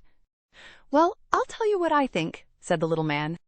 "You see, when I came to this country, it was in a balloon. You also came through the air, being carried by a cyclone. So I believe the best way to get across the desert will be through the air. Now, it is quite beyond my powers to make a cyclone, but I've been thinking the matter over, and I believe I can make a balloon." "How?" asked Dorothy. "A balloon," said Oz, "is made of silk, which is coated with glue to keep the gas in it. I have plenty of silk in the palace, so it will be no trouble to make the balloon. But in all this country there is no gas to fill the balloon with, to make it float." "If it won't float," remarked Dorothy, "it will be of no use to us." "True," answered Oz, "but there is another way to make it float, which is to fill it with hot air. Hot air isn't as good as gas, for if the air should get cold, the balloon would come down in the desert, and we should be lost." "We!" exclaimed the girl. "Are you going with me?" "Yes, of course," replied Oz. "I am tired of being such a humbug. If I should go out of this palace, my people would soon discover I am not a wizard, and then they would be vexed with me for having deceived them. So I have to stay shut up in these rooms all day, and it gets tiresome. I'd much rather go back to Kansas with you and be in a circus again." "I shall be glad to have your company," said Dorothy. "Thank you," he answered. "Now, if you will help me sew the silk together, we will begin to work on our balloon." So Dorothy took a needle and thread, and as fast as Oz cut the strips of silk into proper shape, the girls sewed them neatly together. First, there was a strip of light green silk, then a strip of dark green, and then a strip of emerald green, for Oz had a fancy to make the balloon in different shades of the color about them. It took 3 days to sew all the strips together, but when it was finished, they had a big bag of green silk more than 20 feet long. Then Oz painted it on the inside with a coat of thin glue to make it airtight, after which he announced that the balloon was ready. "But we must have a basket to ride in," he said. So he sent the soldier with the green whiskers for a big clothes basket, which he fastened with many ropes to the bottom of the balloon. When it was all ready, Oz sent word to his people that he was going to make a visit to a great brother wizard who lived in the clouds. The news spread rapidly throughout the city, and everyone came to see the wonderful sight. Oz ordered the balloon carried out in front of the palace, and the people gazed upon it with much curiosity. The Tin Woodman had chopped a big pile of wood, and now he made a fire of it, and Oz held the bottom of the balloon over the fire, so that the hot air that arose from it would be caught in the silken bag. Gradually, the balloon swelled out and rose into the air, until finally the basket just touched the ground. Then Oz got into the basket and said to all the people in a loud voice, "I am now going away to make a visit. While I am gone, the Scarecrow will rule over you. I command you to obey him as you would me." The balloon was by this time tugging hard at the rope that held it to the ground, for the air within it was hot, and this made it so much lighter in weight than the air without that it pulled hard to rise into the sky. "Come, Dorothy!" cried the wizard. "Hurry up, or the balloon will fly away." "I can't find Toto anywhere," replied Dorothy, who did not wish to leave her little dog behind. Toto had run into the crowd to bark at a kitten, and Dorothy at last found him. She picked him up and ran towards the balloon. She was within a few steps of it, and Oz was holding out his hands to help her into the basket, when crack went the ropes, and the balloon rose into the air without her. "Come back!" she screamed. "I want to go too." "I can't come back, my dear," called Oz from the basket. "Goodbye! Goodbye!" shouted everyone, and all eyes were turned upward to where the wizard was riding in the basket, rising every moment farther and farther into the sky. And that was the last any of them ever saw of Oz, the wonderful wizard, though he may have reached Omaha safely, and be there now, for all we know. But the people remembered him lovingly, and said to one another, "Oz was always our friend. When he was here, he built for us this beautiful Emerald City, and now he is gone. He has left the wise Scarecrow to rule over us." Still, for many days they grieved over the loss of the wonderful wizard, and would not be comforted. Chapter 18. Away to the South. Dorothy wept bitterly at the passing of her hope to get home to Kansas again, but when she thought it all over, she was glad she had not gone up in a balloon. And she also felt sorry at losing Oz, and so did her companions.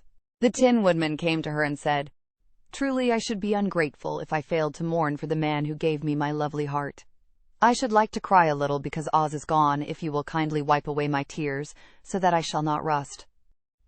"With pleasure," she answered, and brought a towel at once. Then the Tin Woodman wept for several minutes, and she watched the tears carefully and wiped them away with the towel. When he had finished, he thanked her kindly and oiled himself thoroughly with his jeweled oil can to guard against mishap. The Scarecrow was now the ruler of the Emerald City, and although he was not a wizard, the people were proud of him. "For," they said, "there is not another city in all the world that is ruled by a stuffed man." And, so far as they knew, they were quite right. The morning after the balloon had gone up with Oz, the 4 travelers met in the throne room and talked matters over. The Scarecrow sat in the big throne, and the others stood respectfully before him. "We are not so unlucky," said the new ruler, "for this palace and the Emerald City belong to us, and we can do just as we please. When I remember that a short time ago I was up on a pole in a farmer's cornfield, and that now I am the ruler of this beautiful city, I am quite satisfied with my lot." "I also," said the Tin Woodman, "am well pleased with my new heart. And really, that was the only thing I wished in all the world. For my part, I am content in knowing I am as brave as any beast that ever lived, if not braver," said the Lion modestly. "If Dorothy would only be contented to live in the Emerald City," continued the Scarecrow, "we might all be happy together." "But I don't want to live here," cried Dorothy. "I want to go to Kansas and live with Aunt Em and Uncle Henry." "Well then, what can be done?" inquired the Woodman. The Scarecrow decided to think, and he thought so hard that the pins and needles began to stick out of his brains. Finally, he said, "Why not call the winged monkeys and ask them to carry you over the desert?" "I never thought of that," said Dorothy joyfully. "It's just the thing. I'll go at once for the golden cap." When she brought it into the throne room, she spoke the magic words, and soon the band of winged monkeys flew in through the open window and stood beside her. "This is the second time you have called us," said the Monkey King, bowing before the little girl. "What do you wish?" "I want you to fly with me to Kansas," said Dorothy. But the Monkey King shook his head. "That cannot be done," he said. "We belong to this country alone and cannot leave it. There has never been a winged monkey in Kansas yet, and I suppose there never will be, for they don't belong there. We shall be glad to serve you in any way in our power, but we cannot cross the desert. Goodbye." And with another bow, the Monkey King spread his wings and flew away through the window, followed by all his band. Dorothy was ready to cry with disappointment. "I have wasted the charm of the golden cap to no purpose," she said, "for the winged monkeys cannot help me." "It is certainly too bad," said the tender-hearted Woodman. The Scarecrow was thinking again, and his head bulged out so horribly that Dorothy feared it would burst. "Let us call in the soldier with the green whiskers," he said, "and ask his advice." So the soldier was summoned and entered the throne room timidly, for while Oz was alive, he never was allowed to come farther than the door. "This little girl," said the Scarecrow to the soldier, "wishes to cross the desert. How can she do so?" "I cannot tell," answered the soldier, "for nobody has ever crossed the desert, unless it is Oz himself." "Is there no one who can help me?" asked Dorothy earnestly. "Glinda might," he suggested. "Who is Glinda?" inquired the Scarecrow. "The Witch of the South. She is the most powerful of all the witches, and rules over the Quadlings. Besides, her castle stands on the edge of the desert, so she may know a way to cross it." "Glinda is a good witch, isn't she?" asked the child. "The Quadlings think she is good," said the soldier, "and she is kind to everyone. I have heard that Glinda is a beautiful woman who knows how to keep young in spite of the many years she has lived." "How can I get to her castle?" asked Dorothy. "The road is straight to the south," he answered, "but it is said to be full of dangers to travelers. There are wild beasts in the woods, and a race of queer men who do not like strangers to cross their country. For this reason, none of the Quadlings ever come to the Emerald City." The soldier then left them, and the Scarecrow said, "It seems, in spite of dangers, that the best thing Dorothy can do is to travel to the land of the South and ask Glinda to help her. For, of course, if Dorothy stays here, she will never get back to Kansas." "You must have been thinking again," remarked the Tin Woodman. "I have," said the Scarecrow. "I shall go with Dorothy," declared the Lion, "for I am tired of your city, and long for the woods and the country again. I am really a wild beast, you know. Besides, Dorothy will need someone to protect her." "That is true," agreed the Woodman. "My axe may be of service to her, so I also will go with her to the land of the South." "When shall we start?" asked the Scarecrow. "Are you going?" they asked in surprise. "Certainly. If it wasn't for Dorothy, I should never have had brains. She lifted me from the pole in the cornfield and brought me to the Emerald City. So my good luck is all due to her, and I shall never leave her until she starts back to Kansas for good and all." "Thank you," said Dorothy gratefully. "You are all very kind to me, but I should like to start as soon as possible." "We shall go tomorrow morning," returned the Scarecrow. "So now let us all get ready, for it will be a long journey." Chapter 19. Attacked by the Fighting Trees.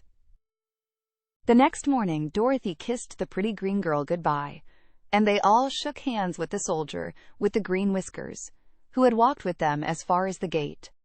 When the guardian of the gate saw them again, he wondered greatly that they could leave the beautiful city to get into new trouble. But he at once unlocked their spectacles, which he put back into the green box, and gave them many good wishes to carry with them. "You are now our ruler," he said to the Scarecrow, "so you must come back to us as soon as possible." "I certainly shall if I am able," the Scarecrow replied. "But I must help Dorothy to get home first." As Dorothy bade the good-natured guardian a last farewell, she said, "I have been very kindly treated in your lovely city, and everyone has been good to me. I cannot tell you how grateful I am." "Don't try, my dear," he answered. "We should like to keep you with us, but if it is your wish to return to Kansas, I hope you will find a way." He then opened the gate of the outer wall, and they walked forth and started upon their journey. The sun shone brightly as our friends turned their faces toward the land of the South. They were all in the best of spirits and laughed and chatted together. Dorothy was once more filled with the hope of getting home, and the Scarecrow and the Tin Woodman were glad to be of use to her. As for the lion, he sniffed the fresh air with delight and whisked his tail from side to side in pure joy at being in the country again, while Toto ran around them and chased the moths and butterflies, barking merrily all the time. "City life does not agree with me at all," remarked the lion, as they walked along at a brisk pace. "I have lost much flesh since I lived there, and now I am anxious for a chance to show the other beasts how courageous I have grown." They now turned and took a last look at the Emerald City. All they could see was a mass of towers and steeples behind the green walls, and high up above everything the spires and dome of the Palace of Oz. "Oz was not such a bad wizard after all," said the Tin Woodman, as he felt his heart rattling around in his breast. "He knew how to give me brains, and very good brains too," said the Scarecrow. "If Oz had taken a dose of the same courage he gave me," added the lion, "he would have been a brave man." Dorothy said nothing. Oz had not kept the promise he made her, but he had done his best, so she forgave him. As he said, he was a good man, even if he was a bad wizard. The first day's journey was through the green fields and bright flowers that stretched about the Emerald City on every side. They slept that night on the grass, with nothing but the stars over them, and they rested very well indeed. In the morning they traveled on until they came to a thick wood. There was no way of going around it, for it seemed to extend to the right and left as far as they could see. And, besides, they did not dare change the direction of their journey for fear of getting lost. So they looked for the place where it would be easiest to get into the forest. The Scarecrow, who was in the lead, finally discovered a big tree with such wide-spreading branches that there was room for the party to pass underneath.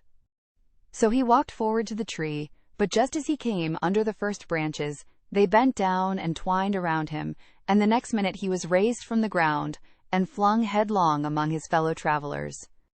This did not hurt the Scarecrow, but it surprised him, and he looked rather dizzy when Dorothy picked him up. "Here is another space between the trees," called the lion. "Let me try it first," said the Scarecrow, "for it doesn't hurt me to get thrown about." He walked up to another tree as he spoke, but its branches immediately seized him and tossed him back again. "This is strange," exclaimed Dorothy. "What shall we do?" "The trees seem to have made up their minds to fight us and stop our journey," remarked the lion. "I believe I will try it myself," said the Woodman, and shouldering his axe, he marched up to the first tree that had handled the Scarecrow so roughly.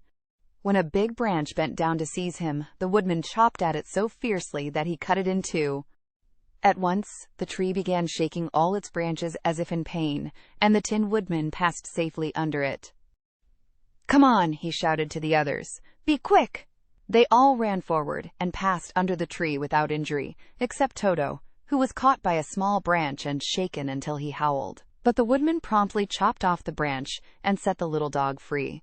The other trees of the forest did nothing to keep them back, so they made up their minds that only the first row of trees could bend down their branches, and that probably these were the policemen of the forest, and given this wonderful power in order to keep strangers out of it.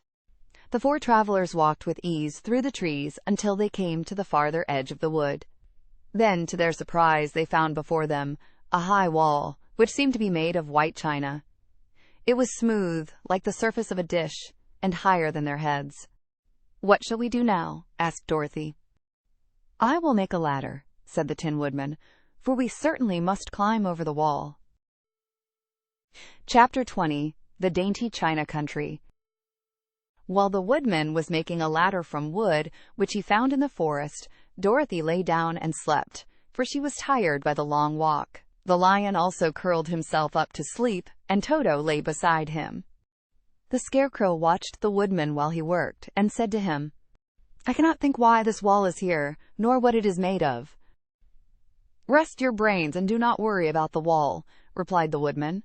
"When we have climbed over it, we shall know what is on the other side." After a time the ladder was finished. It looked clumsy, but the Tin Woodman was sure it was strong and would answer their purpose. The Scarecrow waked Dorothy and the Lion and Toto and told them that the ladder was ready.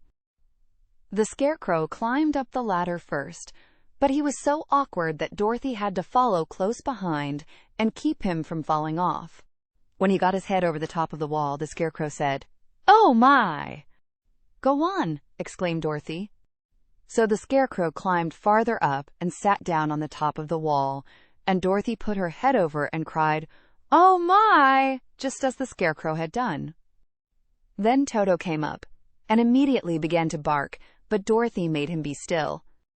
The Lion climbed the ladder next, and the Tin Woodman came last, but both of them cried, "Oh my!" as soon as they looked over the wall. When they were all sitting in a row on the top of the wall, they looked down and saw a strange sight. Before them was a great stretch of country having a floor as smooth and shining and white as the bottom of a big platter.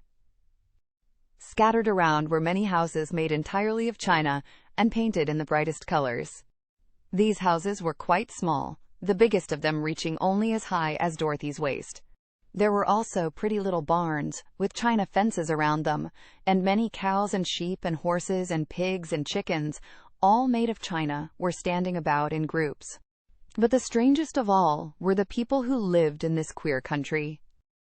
There were milkmaids and shepherdesses, with brightly colored bodices and golden spots all over their gowns, and princesses, with most gorgeous frocks of silver and gold and purple, and shepherds dressed in knee breeches, with pink and yellow and blue stripes down them, and golden buckles on their shoes, and princes with jeweled crowns upon their heads, wearing ermine robes and satin doublets, and funny clowns in ruffled gowns, with round red spots upon their cheeks and tall, pointed caps. And, strangest of all, these people were all made of china, even to their clothes, and were so small that the tallest of them was no higher than Dorothy's knee. No one did so much as look at the travelers at first, except one little purple china dog, with an extra-large head, which came to the wall and barked at them in a tiny voice, afterwards running away again. "How shall we get down?" asked Dorothy. They found the ladder so heavy they could not pull it up, so the Scarecrow fell off the wall, and the others jumped down upon him so that the hard floor would not hurt their feet. Of course they took pains not to light on his head and get the pins in their feet. When all were safely down, they picked up the Scarecrow, whose body was quite flattened out, and patted his straw into shape again. "We must cross this strange place in order to get to the other side," said Dorothy, "for it would be unwise for us to go any other way except due south." They began walking through the country of the China people, and the first thing they came to was a China milkmaid milking a China cow. As they drew near, the cow suddenly gave a kick and kicked over the stool, the pail, and even the milkmaid herself, and all fell on the china ground with a great clatter. Dorothy was shocked to see that the cow had broken her leg off and that the pail was lying in several small pieces, while the poor milkmaid had a nick in her left elbow. "There!" cried the milkmaid angrily. "See what you have done! My cow has broken her leg, and I must take her to the mender's shop and have it glued on again. What do you mean by coming here and frightening my cow?" "I'm very sorry," returned Dorothy. "Please forgive us." But the pretty milkmaid was much too vexed to make any answer. She picked up the leg sulkily and led her cow away, the poor animal limping on 3 legs. As she left them, the milkmaid cast many reproachful glances over her shoulder at the clumsy strangers, holding her nicked elbow close to her side. Dorothy was quite grieved at this mishap. "We must be very careful here," said the kind-hearted Woodman, "or we may hurt these pretty little people so they will never get over it." A little farther on, Dorothy met a most beautifully dressed young princess, who stopped short as she saw the strangers and started to run away. Dorothy wanted to see more of the princess, so she ran after her. But the China girl cried out, "Don't chase me, don't chase me." She had such a frightened little voice that Dorothy stopped and said, "Why not?" "Because," answered the princess, also stopping a safe distance away, "if I run, I may fall down and break myself." "But could you not be mended?" asked the girl. "Oh, yes, but one is never so pretty after being mended, you know," replied the princess. "I suppose not," said Dorothy. "Now there is Mr. Joker, one of our clowns," continued the China lady, "who is always trying to stand upon his head. He has broken himself so often that he is mended in 100 places and doesn't look at all pretty. Here he comes now, so you can see for yourself." Indeed, a jolly little clown came walking toward them, and Dorothy could see that in spite of his pretty clothes of red and yellow and green, he was completely covered with cracks, running every which way and showing plainly that he had been mended in many places. The clown put his hands in his pockets, and after puffing out his cheeks and nodding his head at them saucily, he said, "My lady fair, why do you stare at poor old Mr. Joker? You're quite as stiff and prim as if you'd eaten up a poker." "Be quiet, sir," said the princess. "Can't you see these are strangers and should be treated with respect?" "Well, that's respect, I expect," declared the clown, and immediately stood upon his head. "Don't mind Mr. Joker," said the princess to Dorothy.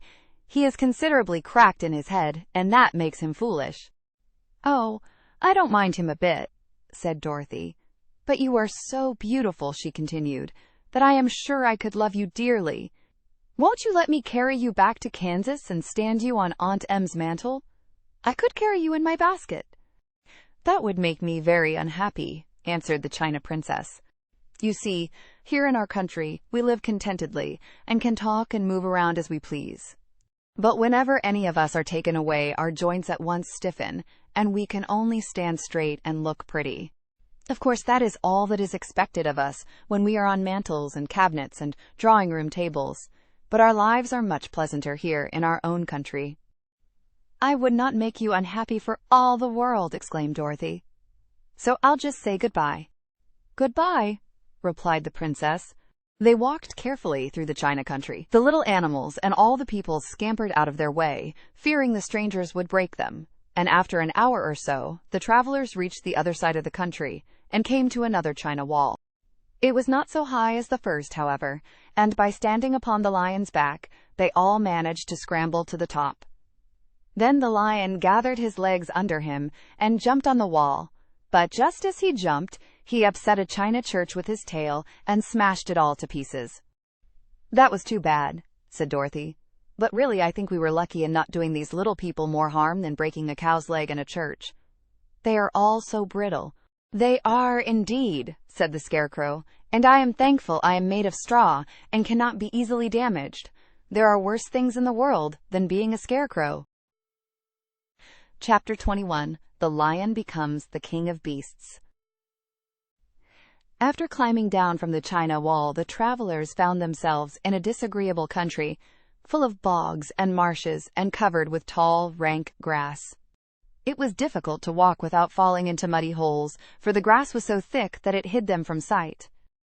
However, by carefully picking their way, they got safely along until they reached solid ground. But here the country seemed wilder than ever, and after a long and tiresome walk through the underbrush, they entered another forest, where the trees were bigger and older than any they had ever seen. "This forest is perfectly delightful," declared the lion, looking around him with joy. "Never have I seen a more beautiful place." "It seems gloomy," said the Scarecrow. "Not a bit of it," answered the lion. "I should like to live here all my life. See how soft the dried leaves are under your feet, and how rich and green the moss is that clings to these old trees. Surely no wild beast could wish a pleasanter home." "Perhaps there are wild beasts in the forest now," said Dorothy. "I suppose there are," returned the lion, "but I do not see any of them about." They walked through the forest until it became too dark to go any farther. Dorothy and Toto and the lion lay down to sleep, while the Woodman and the Scarecrow kept watch over them as usual. When morning came, they started again. Before they had gone far, they heard a low rumble, as of the growling of many wild animals. Toto whimpered a little, but none of the others was frightened, and they kept along the well-trodden path until they came to an opening in the wood, in which were gathered hundreds of beasts of every variety. There were tigers and elephants and bears and wolves and foxes and all the others in the natural history, and for a moment Dorothy was afraid. But the lion explained that the animals were holding a meeting, and he judged by their snarling and growling that they were in great trouble. As he spoke, several of the beasts caught sight of him, and at once the great assemblage hushed as if by magic. The biggest of the tigers came up to the lion and bowed, saying, "Welcome, O King of Beasts! You have come in good time to fight our enemy and bring peace to all the animals of the forest once more." "What is your trouble?" asked the lion quietly. "We are all threatened," answered the tiger, "by a fierce enemy which has lately come into this forest. It is a most tremendous monster, like a great spider, with a body as big as an elephant and legs as long as a tree trunk. It has 8 of these long legs, and as the monster crawls through the forest, he seizes an animal with a leg and drags it to his mouth, where he eats it as a spider does a fly. Not one of us is safe while this fierce creature is alive, and we had called a meeting to decide how to take care of ourselves when you came among us." The lion thought for a moment. "Are there any other lions in this forest?" he asked. "No, there were some, but the monster has eaten them all, and besides, they were none of them nearly so large and brave as you. If I put an end to your enemy, will you bow down to me and obey me as king of the forest?" inquired the lion. "We will do that gladly," returned the tiger, and all the other beasts roared with a mighty roar. "We will." "Where is this great spider of yours now?" asked the lion. "Yonder, among the oak trees," said the tiger, pointing with his 4-foot.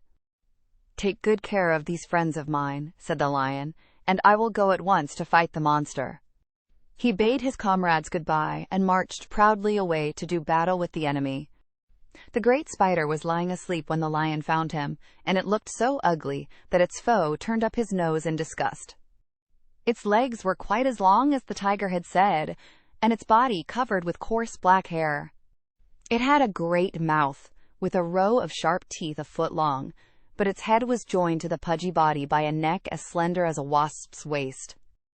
This gave the lion a hint of the best way to attack the creature, and as he knew it was easier to fight it asleep than awake, he gave a great spring and landed directly upon the monster's back. Then, with one blow of his heavy paw, all armed with sharp claws, he knocked the spider's head from its body.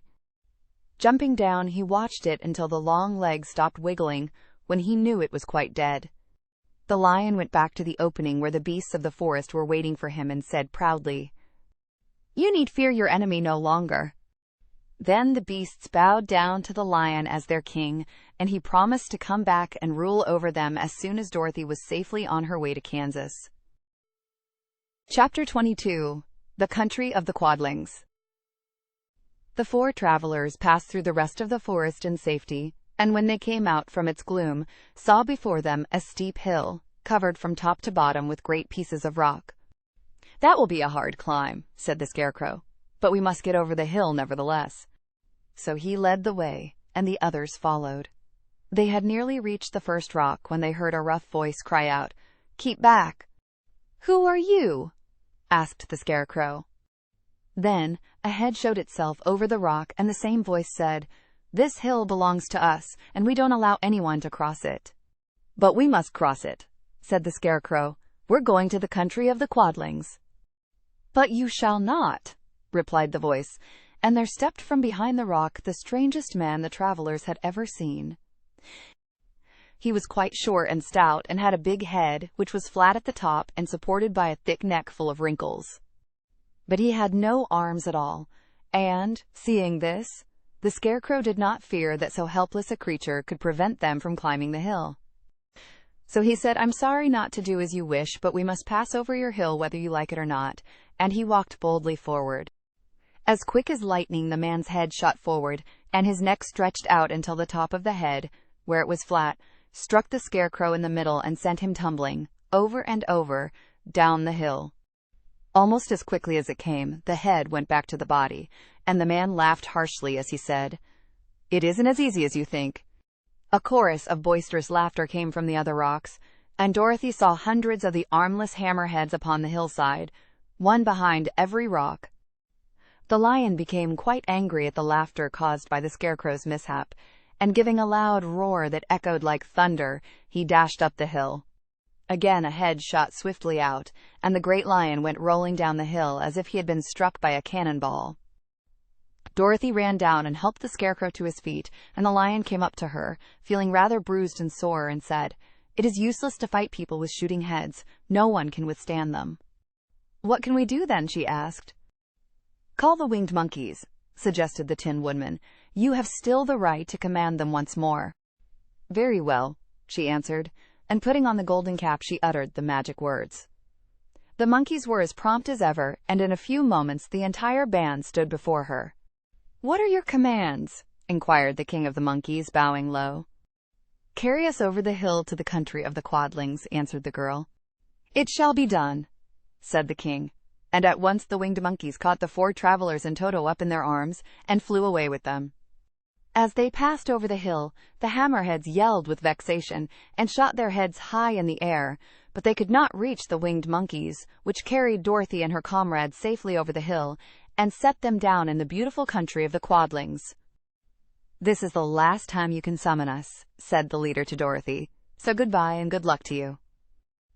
"Goodbye, and thank you very much," returned the girl, and the monkeys rose into the air and were out of sight in a twinkling. The country of the Quadlings seemed rich and happy. There was field upon field of ripening grain, with well-paved roads running between, and pretty rippling brooks with strong bridges across them.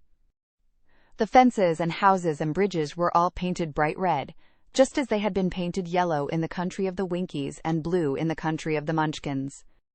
The Quadlings themselves, who were short and fat and looked chubby and good-natured, were dressed all in red, which showed bright against the green grass and the yellowing grain. The monkeys had set them down near a farmhouse, and the four travelers walked up to it and knocked at the door. It was opened by the farmer's wife, and when Dorothy asked for something to eat, the woman gave them all a good dinner, with 3 kinds of cake and 4 kinds of cookies, and a bowl of milk for Toto. "How far is it to the castle of Glinda?" asked the child. "It is not a great way," answered the farmer's wife. "Take the road to the south, and you will soon reach it." Thanking the good woman, they started afresh and walked by the fields and across the pretty bridges until they saw before them a very beautiful castle. Before the gates were 3 young girls, dressed in handsome red uniforms trimmed with gold braid, and as Dorothy approached, one of them said to her, "Why have you come to the South Country?" "To see the good witch who rules here," she answered. "Will you take me to her?" "Let me have your name, and I will ask Glinda if she will receive you." They told who they were, and the girl soldier went into the castle. After a few moments, she came back to say that Dorothy and the others were to be admitted at once. Chapter 23. Glinda the Good Witch grants Dorothy's wish. Before they went to see Glinda, however, they were taken to a room of the castle, where Dorothy washed her face and combed her hair, and the lion shook the dust out of his mane, and the Scarecrow patted himself into his best shape, and the Woodman polished his tin and oiled his joints. When they were all quite presentable, they followed the soldier girl into a big room where the witch Glinda sat upon a throne of rubies. She was both beautiful and young to their eyes. Her hair was a rich red in color and fell in flowing ringlets over her shoulders. Her dress was pure white, but her eyes were blue, and they looked kindly upon the little girl. "What can I do for you, my child?" she asked. Dorothy told the witch all her story, how the Cyclone had brought her to the land of Oz, how she had found her companions, and of the wonderful adventures they had met with. "My greatest wish now," she added, "is to get back to Kansas, for Aunt Em will surely think something dreadful has happened to me, and that will make her put on mourning. And unless the crops are better this year than they were last, I am sure Uncle Henry cannot afford it." Glinda leaned forward and kissed the sweet, upturned face of the loving little girl.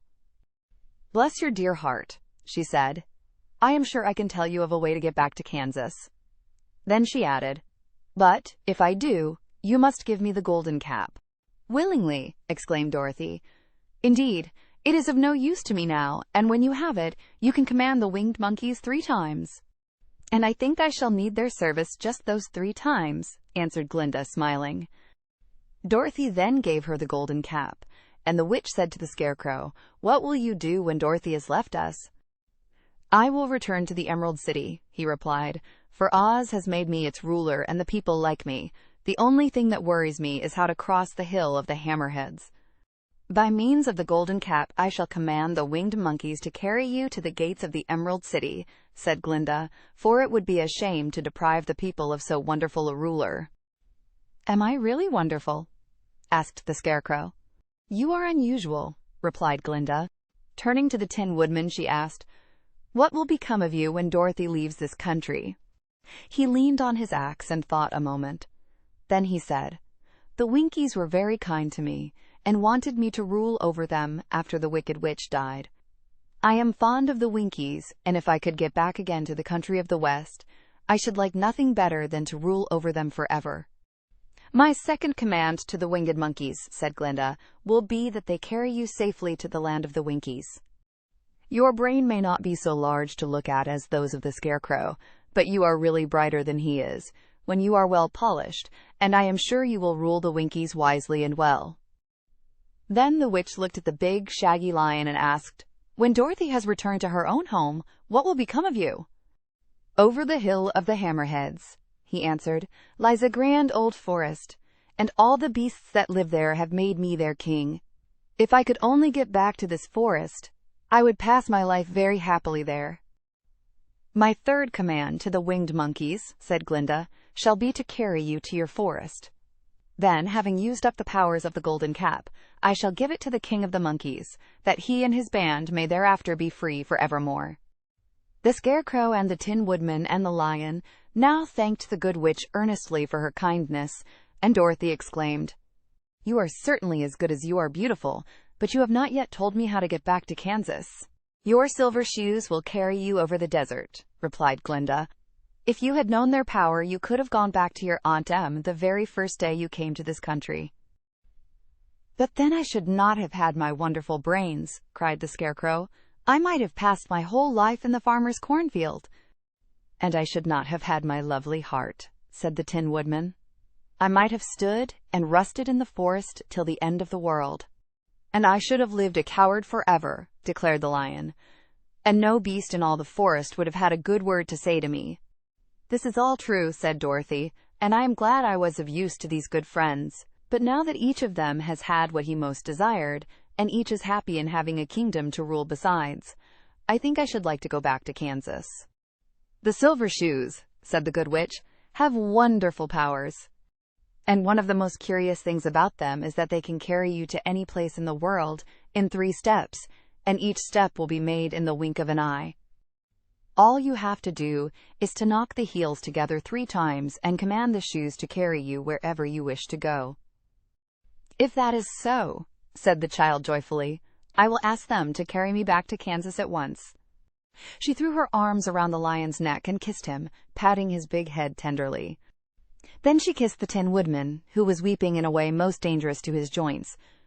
But she hugged the soft, stuffed body of the Scarecrow in her arms instead of kissing his painted face, and found she was crying herself at this sorrowful parting from her loving comrades.